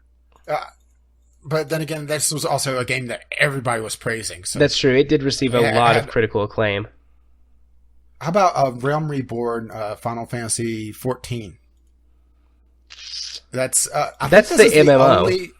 I think this is the only subscription MMO on this list. I mean, Final Fantasy 14 is a really popular MMO, actually. I mean, it's not up there with the big dogs like WoW, but hang on. It's still got a really, really large subscriber base. Yeah, but I was just seeing if you could get the subscription in this, but I don't see it. So yeah, I was thinking that may be pushing it up, but yeah, it's not. That shows you just how crazy this is. Yeah. Are there any games that aren't on the list that you're surprised that they're not on the list? I'd have to think about that actually. EVE Online. I'm really surprised not to see EVE Online in the top 100. Maybe because it went to free to play. You thought it would get a little bit more attention? Yeah, I figured it would get a boost. But I mean, EVE Online, it's got that sort of, the fan base isn't like massive, but they're super dedicated and spend a shit ton of money on that game. And I mean, you can buy subscriptions to EVE Online through Steam and everything, and it went free to play in, when was it that it went free to play? September, October? Something like that. Fairly late in the year, so yeah. It was fairly late in the year, but I figured it would get a boost. I mean, I wasn't expecting it to be like, in the top 10 or whatever, but I figured it would make it to the top 100. Okay, I didn't see Binding of Isaac on here. That's a very popular game right now. Yeah, I didn't see that either. And it just released an expansion pack. Yeah, and I'm just I was going through the player counts and I saw Binding of Isaac Rebirth at a peak today of just shy of 40,000 players, and it's not on this top 100 list. I go look at EVE Online. Currently, there's 2,600 people playing EVE Online through Steam. If I'm looking at this correctly, Binding of Isaac is the highest currently being played game that is not on this list. You know what? Now that I think of it, probably most of EVE Online's audience doesn't play through Steam. Because they only added it to Steam a couple of years ago, I think. Maybe not even that long ago. Yeah, so the older players are probably not even using Steam. Yeah. Because it's really difficult to import. Well, actually, it's impossible to import a non-Steam account into the Steam launcher. And it's really difficult to take a Steam account out of the Steam launcher. Oh, here's another one, Paladins. Oh, yeah, Paladins. Everybody's raving about that, but it's not in the top 100. Granted, it may not use the Steam wallet system for its microtransactions, so that may be it. I'm not sure. Yeah. But, yeah, it's very highly rated. And, well, at least for the most part. Lately, it looks like it's been getting a bit of a ding. But, yeah, that's not on here. See, I needed to sit down and think about this a little bit more. So, Paladins is another really surprising one. Yeah. I'm trying to think. I play a lot of really niche games that don't usually get on these things. Like, I was really surprised to see Factorio. Little less surprised. I mean, happy to see KSB there, but a little less surprised to see it just because I was happy to see. I was happy to see RimWorld. Not terribly surprised with just. RimWorld fills a niche that has been kind of aching for a while, and a lot of games have tried to fill it with that Dwarf Fortress Light game, but no game has been able to really have it be open enough where people could easily pick it up, but still have the depth of a Dwarf Fortress-like game. So it's not really a surprise to me. I will think that the art style is probably keeping a few people away because they look at it and see, this is just ripping off Prison Architect. Which, that's like the number one criticism I keep seeing in the forums for it is that, this is Prison Architect? No. Idiot. I'm really surprised to see 1,200 people playing Transport Fever right now. I love that game, but it's a pretty niche game. Actually, I'm looking at the time, and I'm wanting to be headed to bed. My throat is starting to get really sore. Well, that's what happens when we don't record for a week. You lose your voice. No, that's what happens when I'm sick for 2 weeks. Is I lose my voice. I'm gonna start. You want to wrap this up? Yeah, let's go to Community Corner and speed through that. And okay, so you don't want to record some Franken content? I would like to, but I'm worried my voice is gonna give out. All right, if you have to. Hey, they're still going to get a long show this week. We're over 3 hours already. Yeah. We'll talk about Tracer next time. This makes up for the short show last time with the B team. They need to work on their content. They need to stretch it out for a couple more hours. Yeah, because all our other shows aren't long enough. Okay, well, let's wrap this discussion up and move on to Community Corner, where we had one audio letter, which you've already heard part of it because the Crimson Sky part. And you can hear the rest of it right now. Here's Ghost Shark with the first audio letter of 2017. Hello, guys, and Happy New Year. Hope everybody has a good, successful year, and nothing crazy and out of the ordinary happens. But, you know, such is life, and we all know how that goes. Anyway, well, speaking of that, for those of you who don't know, which is probably most of you, I am going to be a dad very soon. So I have that to look forward to starting out this year. Other plans that I've got going on, I'm going to start recording some videos, finally, and actually uploading them. So we'll see how that works. I have a few ideas. I have a few finalists for my, well, I can't call it choosing because that's patented, but I'll come up with a name of my own for my own process. But, so yeah, we'll see what happens with that. Also need to start actually publishing the recordings I've been doing on my walks when I finally get around to getting out and recording at the same time. So I have probably about 6 months worth of odds and end recordings that I may not, or may or may not put up right off the start. I don't know. We'll see. I'm either going to start uploading a bunch of them and slowly catch up, or I'll just throw one of the old ones in every once in a while when I have a big long break between recordings. I'm looking at trying to get out at least 2 to 3 times a week and just vent or chat about whatever's going on, current events or whatever, and we'll see what happens with that. Let's see, what other things am I looking to do this year? Oh, since I have seen Rogue One finally, I want to talk to you guys about... Oh, that wasn't... we're going to pretend that didn't happen. Anyway, talk to you guys about possibly starting up the campaign again, and potentially with the backdrop of Rogue One fresh in my mind, instead of doing an Edge of the Empire campaign going straight to Age of Rebellion and have a bunch of rough and tumble rebel soldiers to work with. So, and one of the last things that I plan on doing, which is a little more current events type stuff right now, is finish getting my drop fleet commander stuff painted up and ready to go, and ready to start playing on a table with.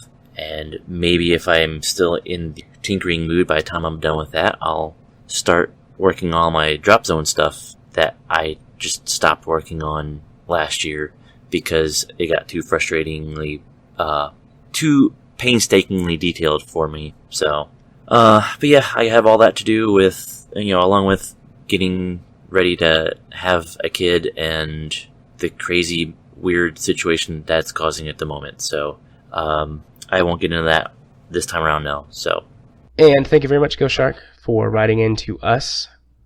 Yeah, welcome to the world of YouTubes. Yeah, come on in. Yeah, now we're going to have to do some sort of collab between the 3 of us. Or the 2 of us. I would be down with that.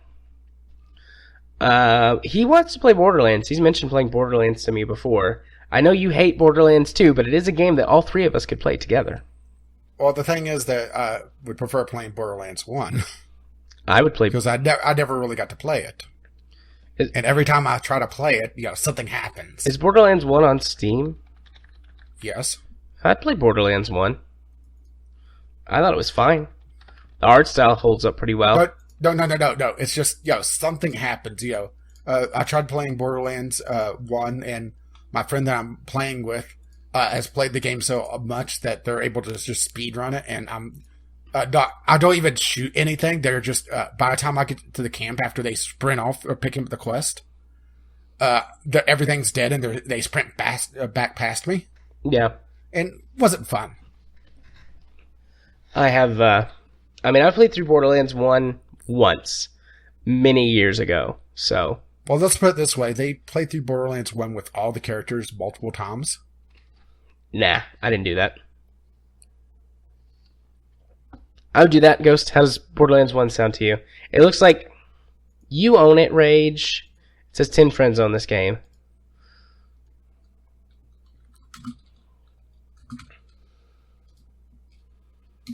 Looks like Ghost and I don't have it. Yeah, and it looks like we're also trying to get the Star Wars RPG up and running again, which I want to do. Yeah, I also want to do. It's just been a casualty of Christmas time. Yeah. Also, Ghost, congratulations on your kid. Did you listen to the audio letter, Rach? Yeah, I completely forgot about it. I almost have forgot. it on. I have it on here. It's just Ghost is going to be a papa. Well, Ghost already has kids, but they're step kids. This is actually his biological child, so yeah. So now it counts. Good luck, buddy. Being completely insensitive. Yeah, he'll be fine. I'm actually loading up Steam Party to see what we have in common. Ghost and I have briefly, like very, very briefly, said that we should get together and put a campaign together between the two of us, and then we have two GMs that can run it. So, Ghost, you'll have to walk me through anything that's different between Edge of the Empire and what is it? Rebel. Whatever, the Rebels one. But I would love to put together a campaign for that. So maybe we can work something out in the next couple of weeks. And then we can set up a schedule where we'll all be playing. And we'll just have to work out a system for what we do whenever people are gone. Because not everybody's going to be able to make it all the time. So with two GMs, that'll help out a lot. And then we can just figure out how to play characters when they're gone. But I'm absolutely down for that. I'll have my machine call your machine, Ghost. We'll figure it out. My people will call your people. Oh. And of course, he's also getting hugely into his drop ships. That's something I kind of wish I was able to do, was do the miniature tabletop. Well, actually, just the paper RPGs as well. It's an extension of that. Just there's no one around here. Yeah. There's no gathering place. Yeah, that was my problem for the longest time. To get to a hobby shop, I'm pretty sure I have to hop a bus and go for an hour into town. Or into the city, and sarcasm quotes here. Yeah. Well, we're going to have to get together soon, you and Katie and I, and run our second adventure. Well, I'm busy outfitting Decoy with flames. Yeah, I've already put together like the next four campaigns for you guys to run. So, I forget who it was. Was it Ghost or was it Kyle? One of them said that they wanted to join too, and I was like, that's fine. We just played on Discord, and Katie and I did all the dice stuff and kept up with everybody, so we could write you in. Ain't technology great? All right. Okay, so shall we move along directly to the questions of the week, because we had two of them. Yep. Since we covered the one 3 weeks ago because Kyle was there. Yeah. So we only have two. And one of them's not going to be very relevant anymore. What's your gaming wish list for the holiday season? Doug Gregory, which I'm pretty sure is a new name. The original Xbox Halo edition. Ghost Shark The Division. Oh, wait. And Chemist. Not City Skylines, that's for sure. That's why I sent him. Nice. And nothing I plan on buying before Transistor and Disordered, except maybe Necrodancer Amplified. So excited for it. Which brings us into our second question. What games are you looking forward to in 2017? Kyle, Universe Sim, hopefully. Hopefully it's not Spore. Yeah, what games am I looking for in 2017? I'm looking forward to For Honor. I haven't really dove into the list yet. And the thing is that some of the games that we talked about ages ago for our top games of 2016 we were looking for, we got pushed back to 2017. Like Cuphead got pushed back. Yeah. Binding of Isaac's expansion came out today, and that was a game I was looking forward to. So, yeah, it's something I would have to sit down and really look at. Yeah. And the thing is that also, we don't have the major announcements for at least several months or over the summer for the AAA games. Yeah. Anyway, Groove, maybe Dual Universe. Chemist with a big surprise, Crypt of the Necrodancer Amplified. And Gem Astroneer, which is technically out, but maybe means it leaving early access, which I'm not sure if it is planned to leave early access this year. Yeah, I don't know. It's probably For Honor and Ace Combat 7 for me, but Ace Combat 7 doesn't have a firm release date yet, so it might not even come out until 2018. Yeah, For Honor, well, first of all, it's a Ubisoft game, so yeah, it's going to be dubious if it's going to run for me or not. Yeah, I've got fingers crossed that it's going to be good. I've been looking forward to that game for a couple of years now, so. It looks interesting. Oh, sorry, I went to PC, r/PC gaming real quick. And this kind of reflects back to what you were talking about with Firewatch. They just tweeted out today that Firewatch has surpassed 1 million copies sold. Nice. So, not a surprise there. Sorry, I just happened to click over to that window and it's like, oh, well, that explains it. A little bit of a callback. So anyway, let's move on to 3 weeks worth of tweets, which actually isn't that much considering the holiday season. Right. Chemist, in response to the short recording backfire that we had a little while back, I can't wait for next week. Something tells me it's going to hit the 5-hour mark. That was referring to the VGL awards. Which, it did go long. It did go long. Well, it sounds like you need to go. Yep. I'll be right back.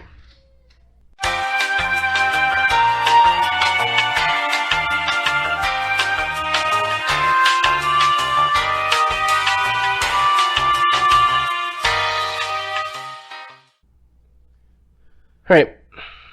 Welcome back. He fell out of his bed. Everything okay? Ooh. Well, his bed is really low to the floor. I mean, it's basically a propped up mattress. Mm-hmm. Because he likes to be able to climb in and out of it. But still, it's enough that it woke him up and kind of scared him. Gonna have to put a rope on the kid. He does really well. That doesn't happen very often, so we haven't really worried about it. But, sometimes. But he's fine. All right, moving right along then. Indeed, carry on when ready. Okay, let's see. A few weeks ago, I was toying around with the font on the Podbean. One of the first episodes I put out on Podbean directly. I was toying around with the fonts, trying to make it look better. Actually, still need to do some work over there now that I think about it. I was joking around that maybe I should make the entire show notes into Comic Sans. And Groove responded, Comic Sans? No, please, no! And Chemist, I really don't get the Comic Sans hate. Guess it's ugly, but there's far worse fonts. At least it's readable. Or at least it's readable. In the previous tweet, I've swapped all the lowercase L's and I's because it's Arial and nobody noticed. Except me when I copied it into my notes here because it's not running in the Arial font. So, yeah. Let's see, Kyle. Okay, I'm on board. It took 2 months, but now I could say that the religious system in Civ 6 is terrible. Well, good thing you've told us about that before. Indeed. Let's see. Kyle, you guys were talking about how VGL changed your lives. I just wanted to say thank you for including me in your community and cultivating such an amazing community in general. You guys rock. Wow, thank you. Even though we are several weeks late in responding to this. Let's see. Then you, Thomas Beards and Groove were talking about SSDs and hybrid hard drives. Then we didn't really have any tweets for the week of the VGL Awards. I guess nobody really listened to that, or just, we're just laughing at you for the editing mess that had to be. Yeah, that's fine. Or at least I didn't find any tweets. That's the thing, is that it may have been there and I missed them. Very possible. I'm so sorry. Let's see, Chemist. 51 days, 17 hours of podcast listening time.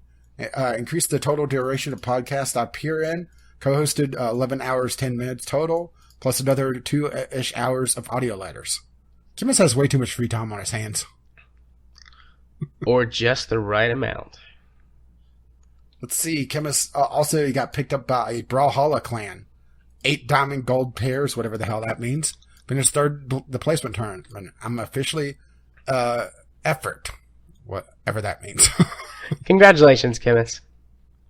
I imagine this is what it sounds like whenever I talk about my old Highlander time in Team Fortress 2. It makes sense to me, but I'm sure people have no idea what the fuck I'm talking about. Yep, I definitely don't. And Kyle, Microsoft Flight, allowing me to fly any route I will have a trip on in the future. This is a major time sink, and I love it. Kyle, I'm so sorry. Or should I say, Mills, I'm so sorry.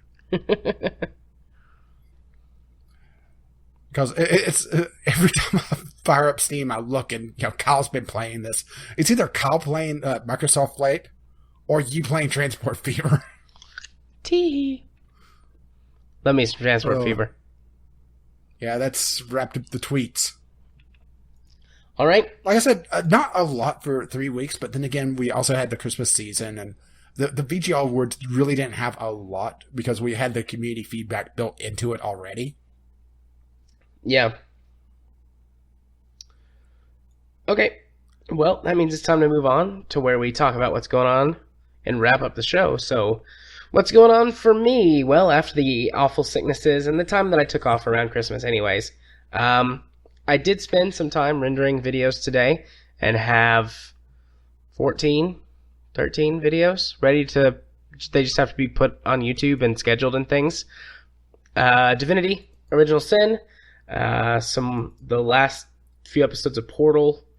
Yeah, sorry if I scared you off on putting up Divinity. It's just, you also needed to get your Portal stuff done. No, that thing happened where I just didn't do stuff for a while because life got busy. I tend to render in big chunks and, schedule it. And hopefully the chunks, come frequently enough that I don't get off scheduling, but that happened. With things getting back in the swing of stuff, I've got a review written that I need to record and get up. Hopefully that'll get done before Sunday, but no promises on that. So just expect catch up on Divinity and wrapping up Portal 2 for me on YouTube.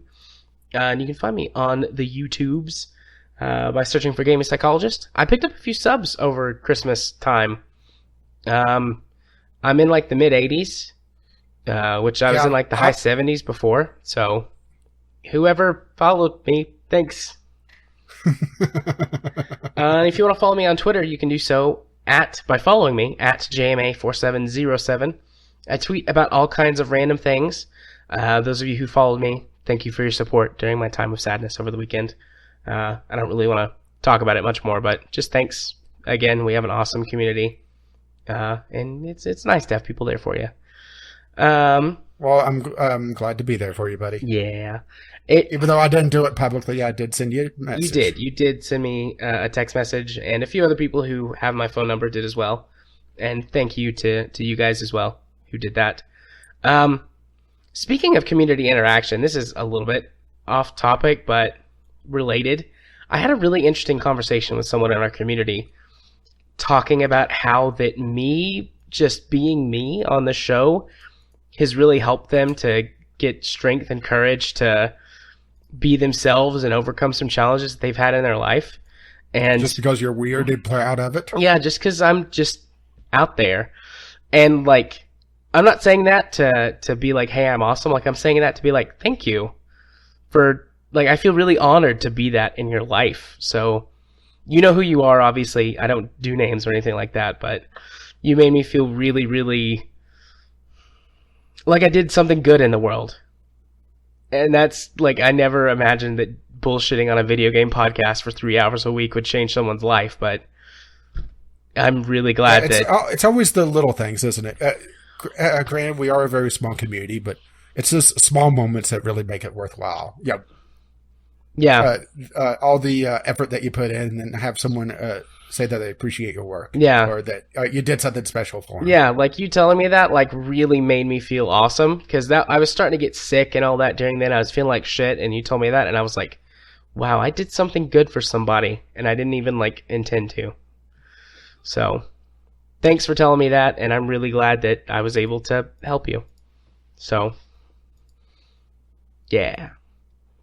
anyways, back to the regular stuff. If you want to watch me stream games on Twitch, that's coming back as soon as everything lines up. I want to tomorrow, but if my voice winds up being shot after this, obviously there's no point. So I will, post a tweet. I guess listening to this podcast, it'll be in the past, but for you, Rage, I'll post a tweet tomorrow. In the future. Yeah, I'll post a tweet in the future that tells you how I'm doing. But I think I'm going to wake up tomorrow and my voice is going to be trashed again. But that's okay. I'll have enough time to recover before the next podcast episode. But anyways, twitch.tv/jarthur4707. If you want to watch me stream games on Twitch, like I said, that's coming back as soon as my voice comes back and stays. And if you want to be my friend on Steam, where that we can have conversations about all kinds of stuff, sometimes about life stuff, sometimes about games, sometimes about butts, Oh, bye. You can be my friend. My Steam username is jarthur4707. I accept all friend requests and just hope that you're cool people from our community. And if you wish to make sure that he knows that you're a cool person from this community and what episode you're coming from, the password for this week is Tiddlywinks.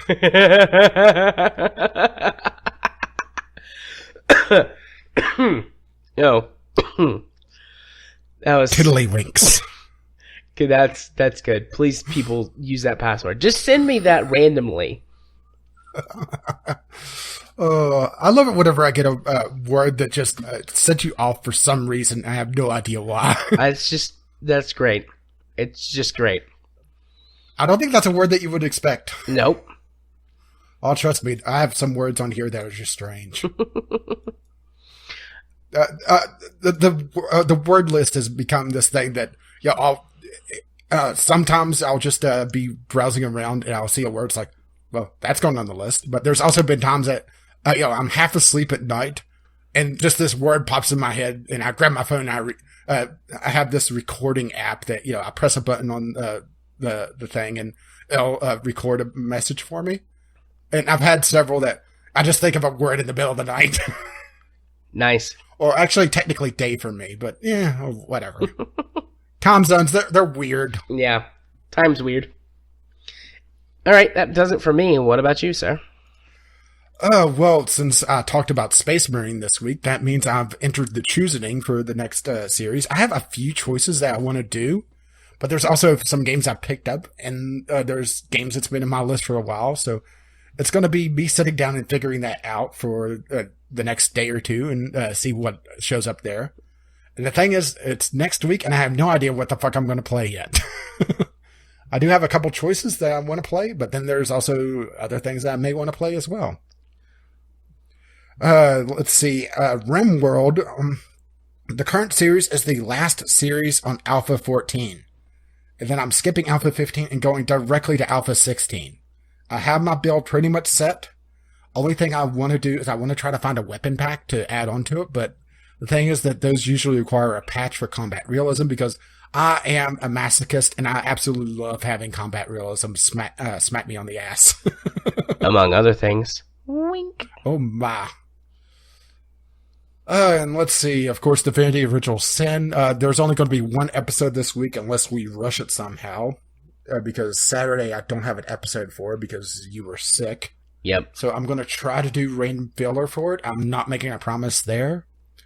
And the Sunday Sampler has been weird the last few weeks just because it was the holiday season, so there wasn't a lot of new games coming out. Looking back through my backlog, I try to make it so that I don't try to force a Sunday Sampler. If I'm not really connecting with the game or really have a strong opinion about it one way or another, I won't. I don't like talking about it. Well, at least on the video. I will talk about it on here if need be. But nothing really clicked for me, so I ended up skipping an episode. Then I had a quick thrown together list episode. Then I skipped on New Year's Day, so I'm actually a couple behind on that.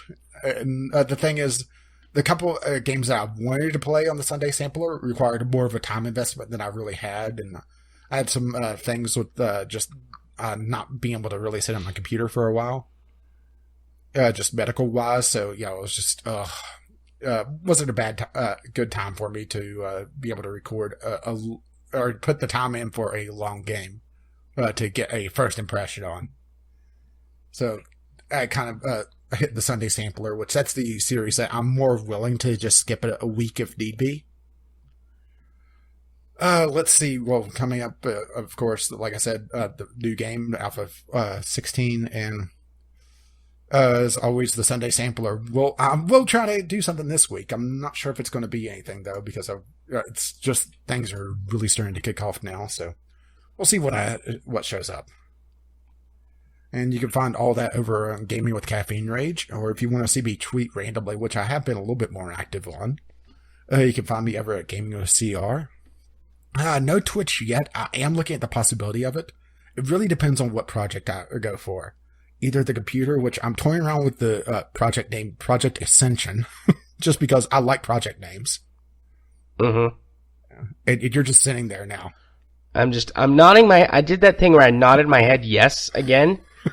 I can't see. And then realized you couldn't see me, but I didn't say anything. Or don't if worry I get about sick it. Monitor, then it does make it a lot more sense to do Twitch streaming, because having that extra real estate to be able to monitor everything. But I'm not sure if I want to get into it yet, because I would like to wait until I'm a little bit bigger on YouTube. Well, assuming I do get bigger on YouTube, because my choice of games doesn't exactly help there. Space Marine didn't get a lot of attention. It did get some, but not a lot.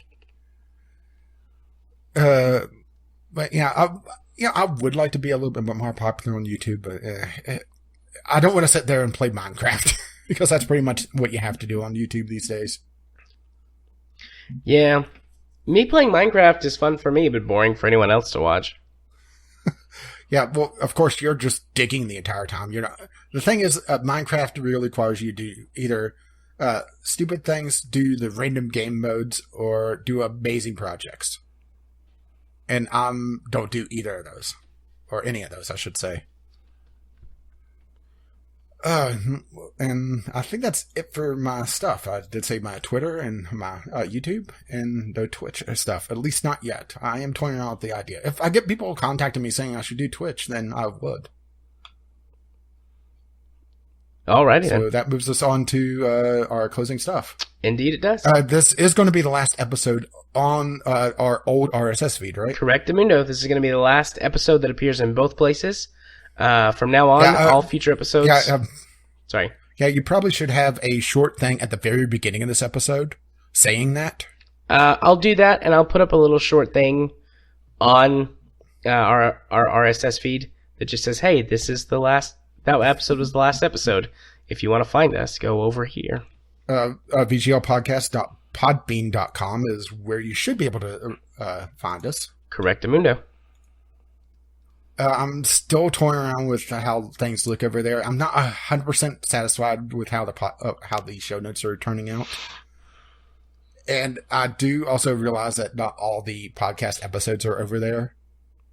It's the import, when Jared tried to do it, just didn't work right, and I haven't wanted to try it because, it's some very black magic stuff. Yeah, I will. I mean, if the import... The proper RS feed is VGLpodcast.podbean.com/feed. It's at the very top of the page. Yep. I will go and upload all of our backlog, because just because we upload doesn't mean they'll go live. And I'll start working on uploading our backlog now that I am feeling better, so that all of the episodes will be up there. All right, and you are able to just copy and paste directly the show notes, and all the links should work. Yeah, I should be able to do that. Because that's why the last few episodes on the RSS feed that we're currently using over on VGLpodcast.blogspot.com. Oh, sorry, Video Game Logic Podcast, because you you set that up before we really started using VGL Podcast. Yeah, I did.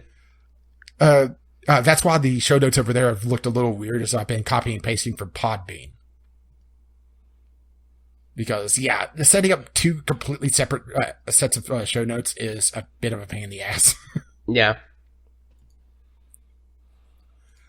Do you happen to know if Google Play and iTunes and all that is going to reflect the new RSS feed? I don't. Are you able to change that? I don't know about Google Play. iTunes has got a tool that lets you tweak your stuff, but because you can't get customer support with iTunes, it hasn't worked for me yet.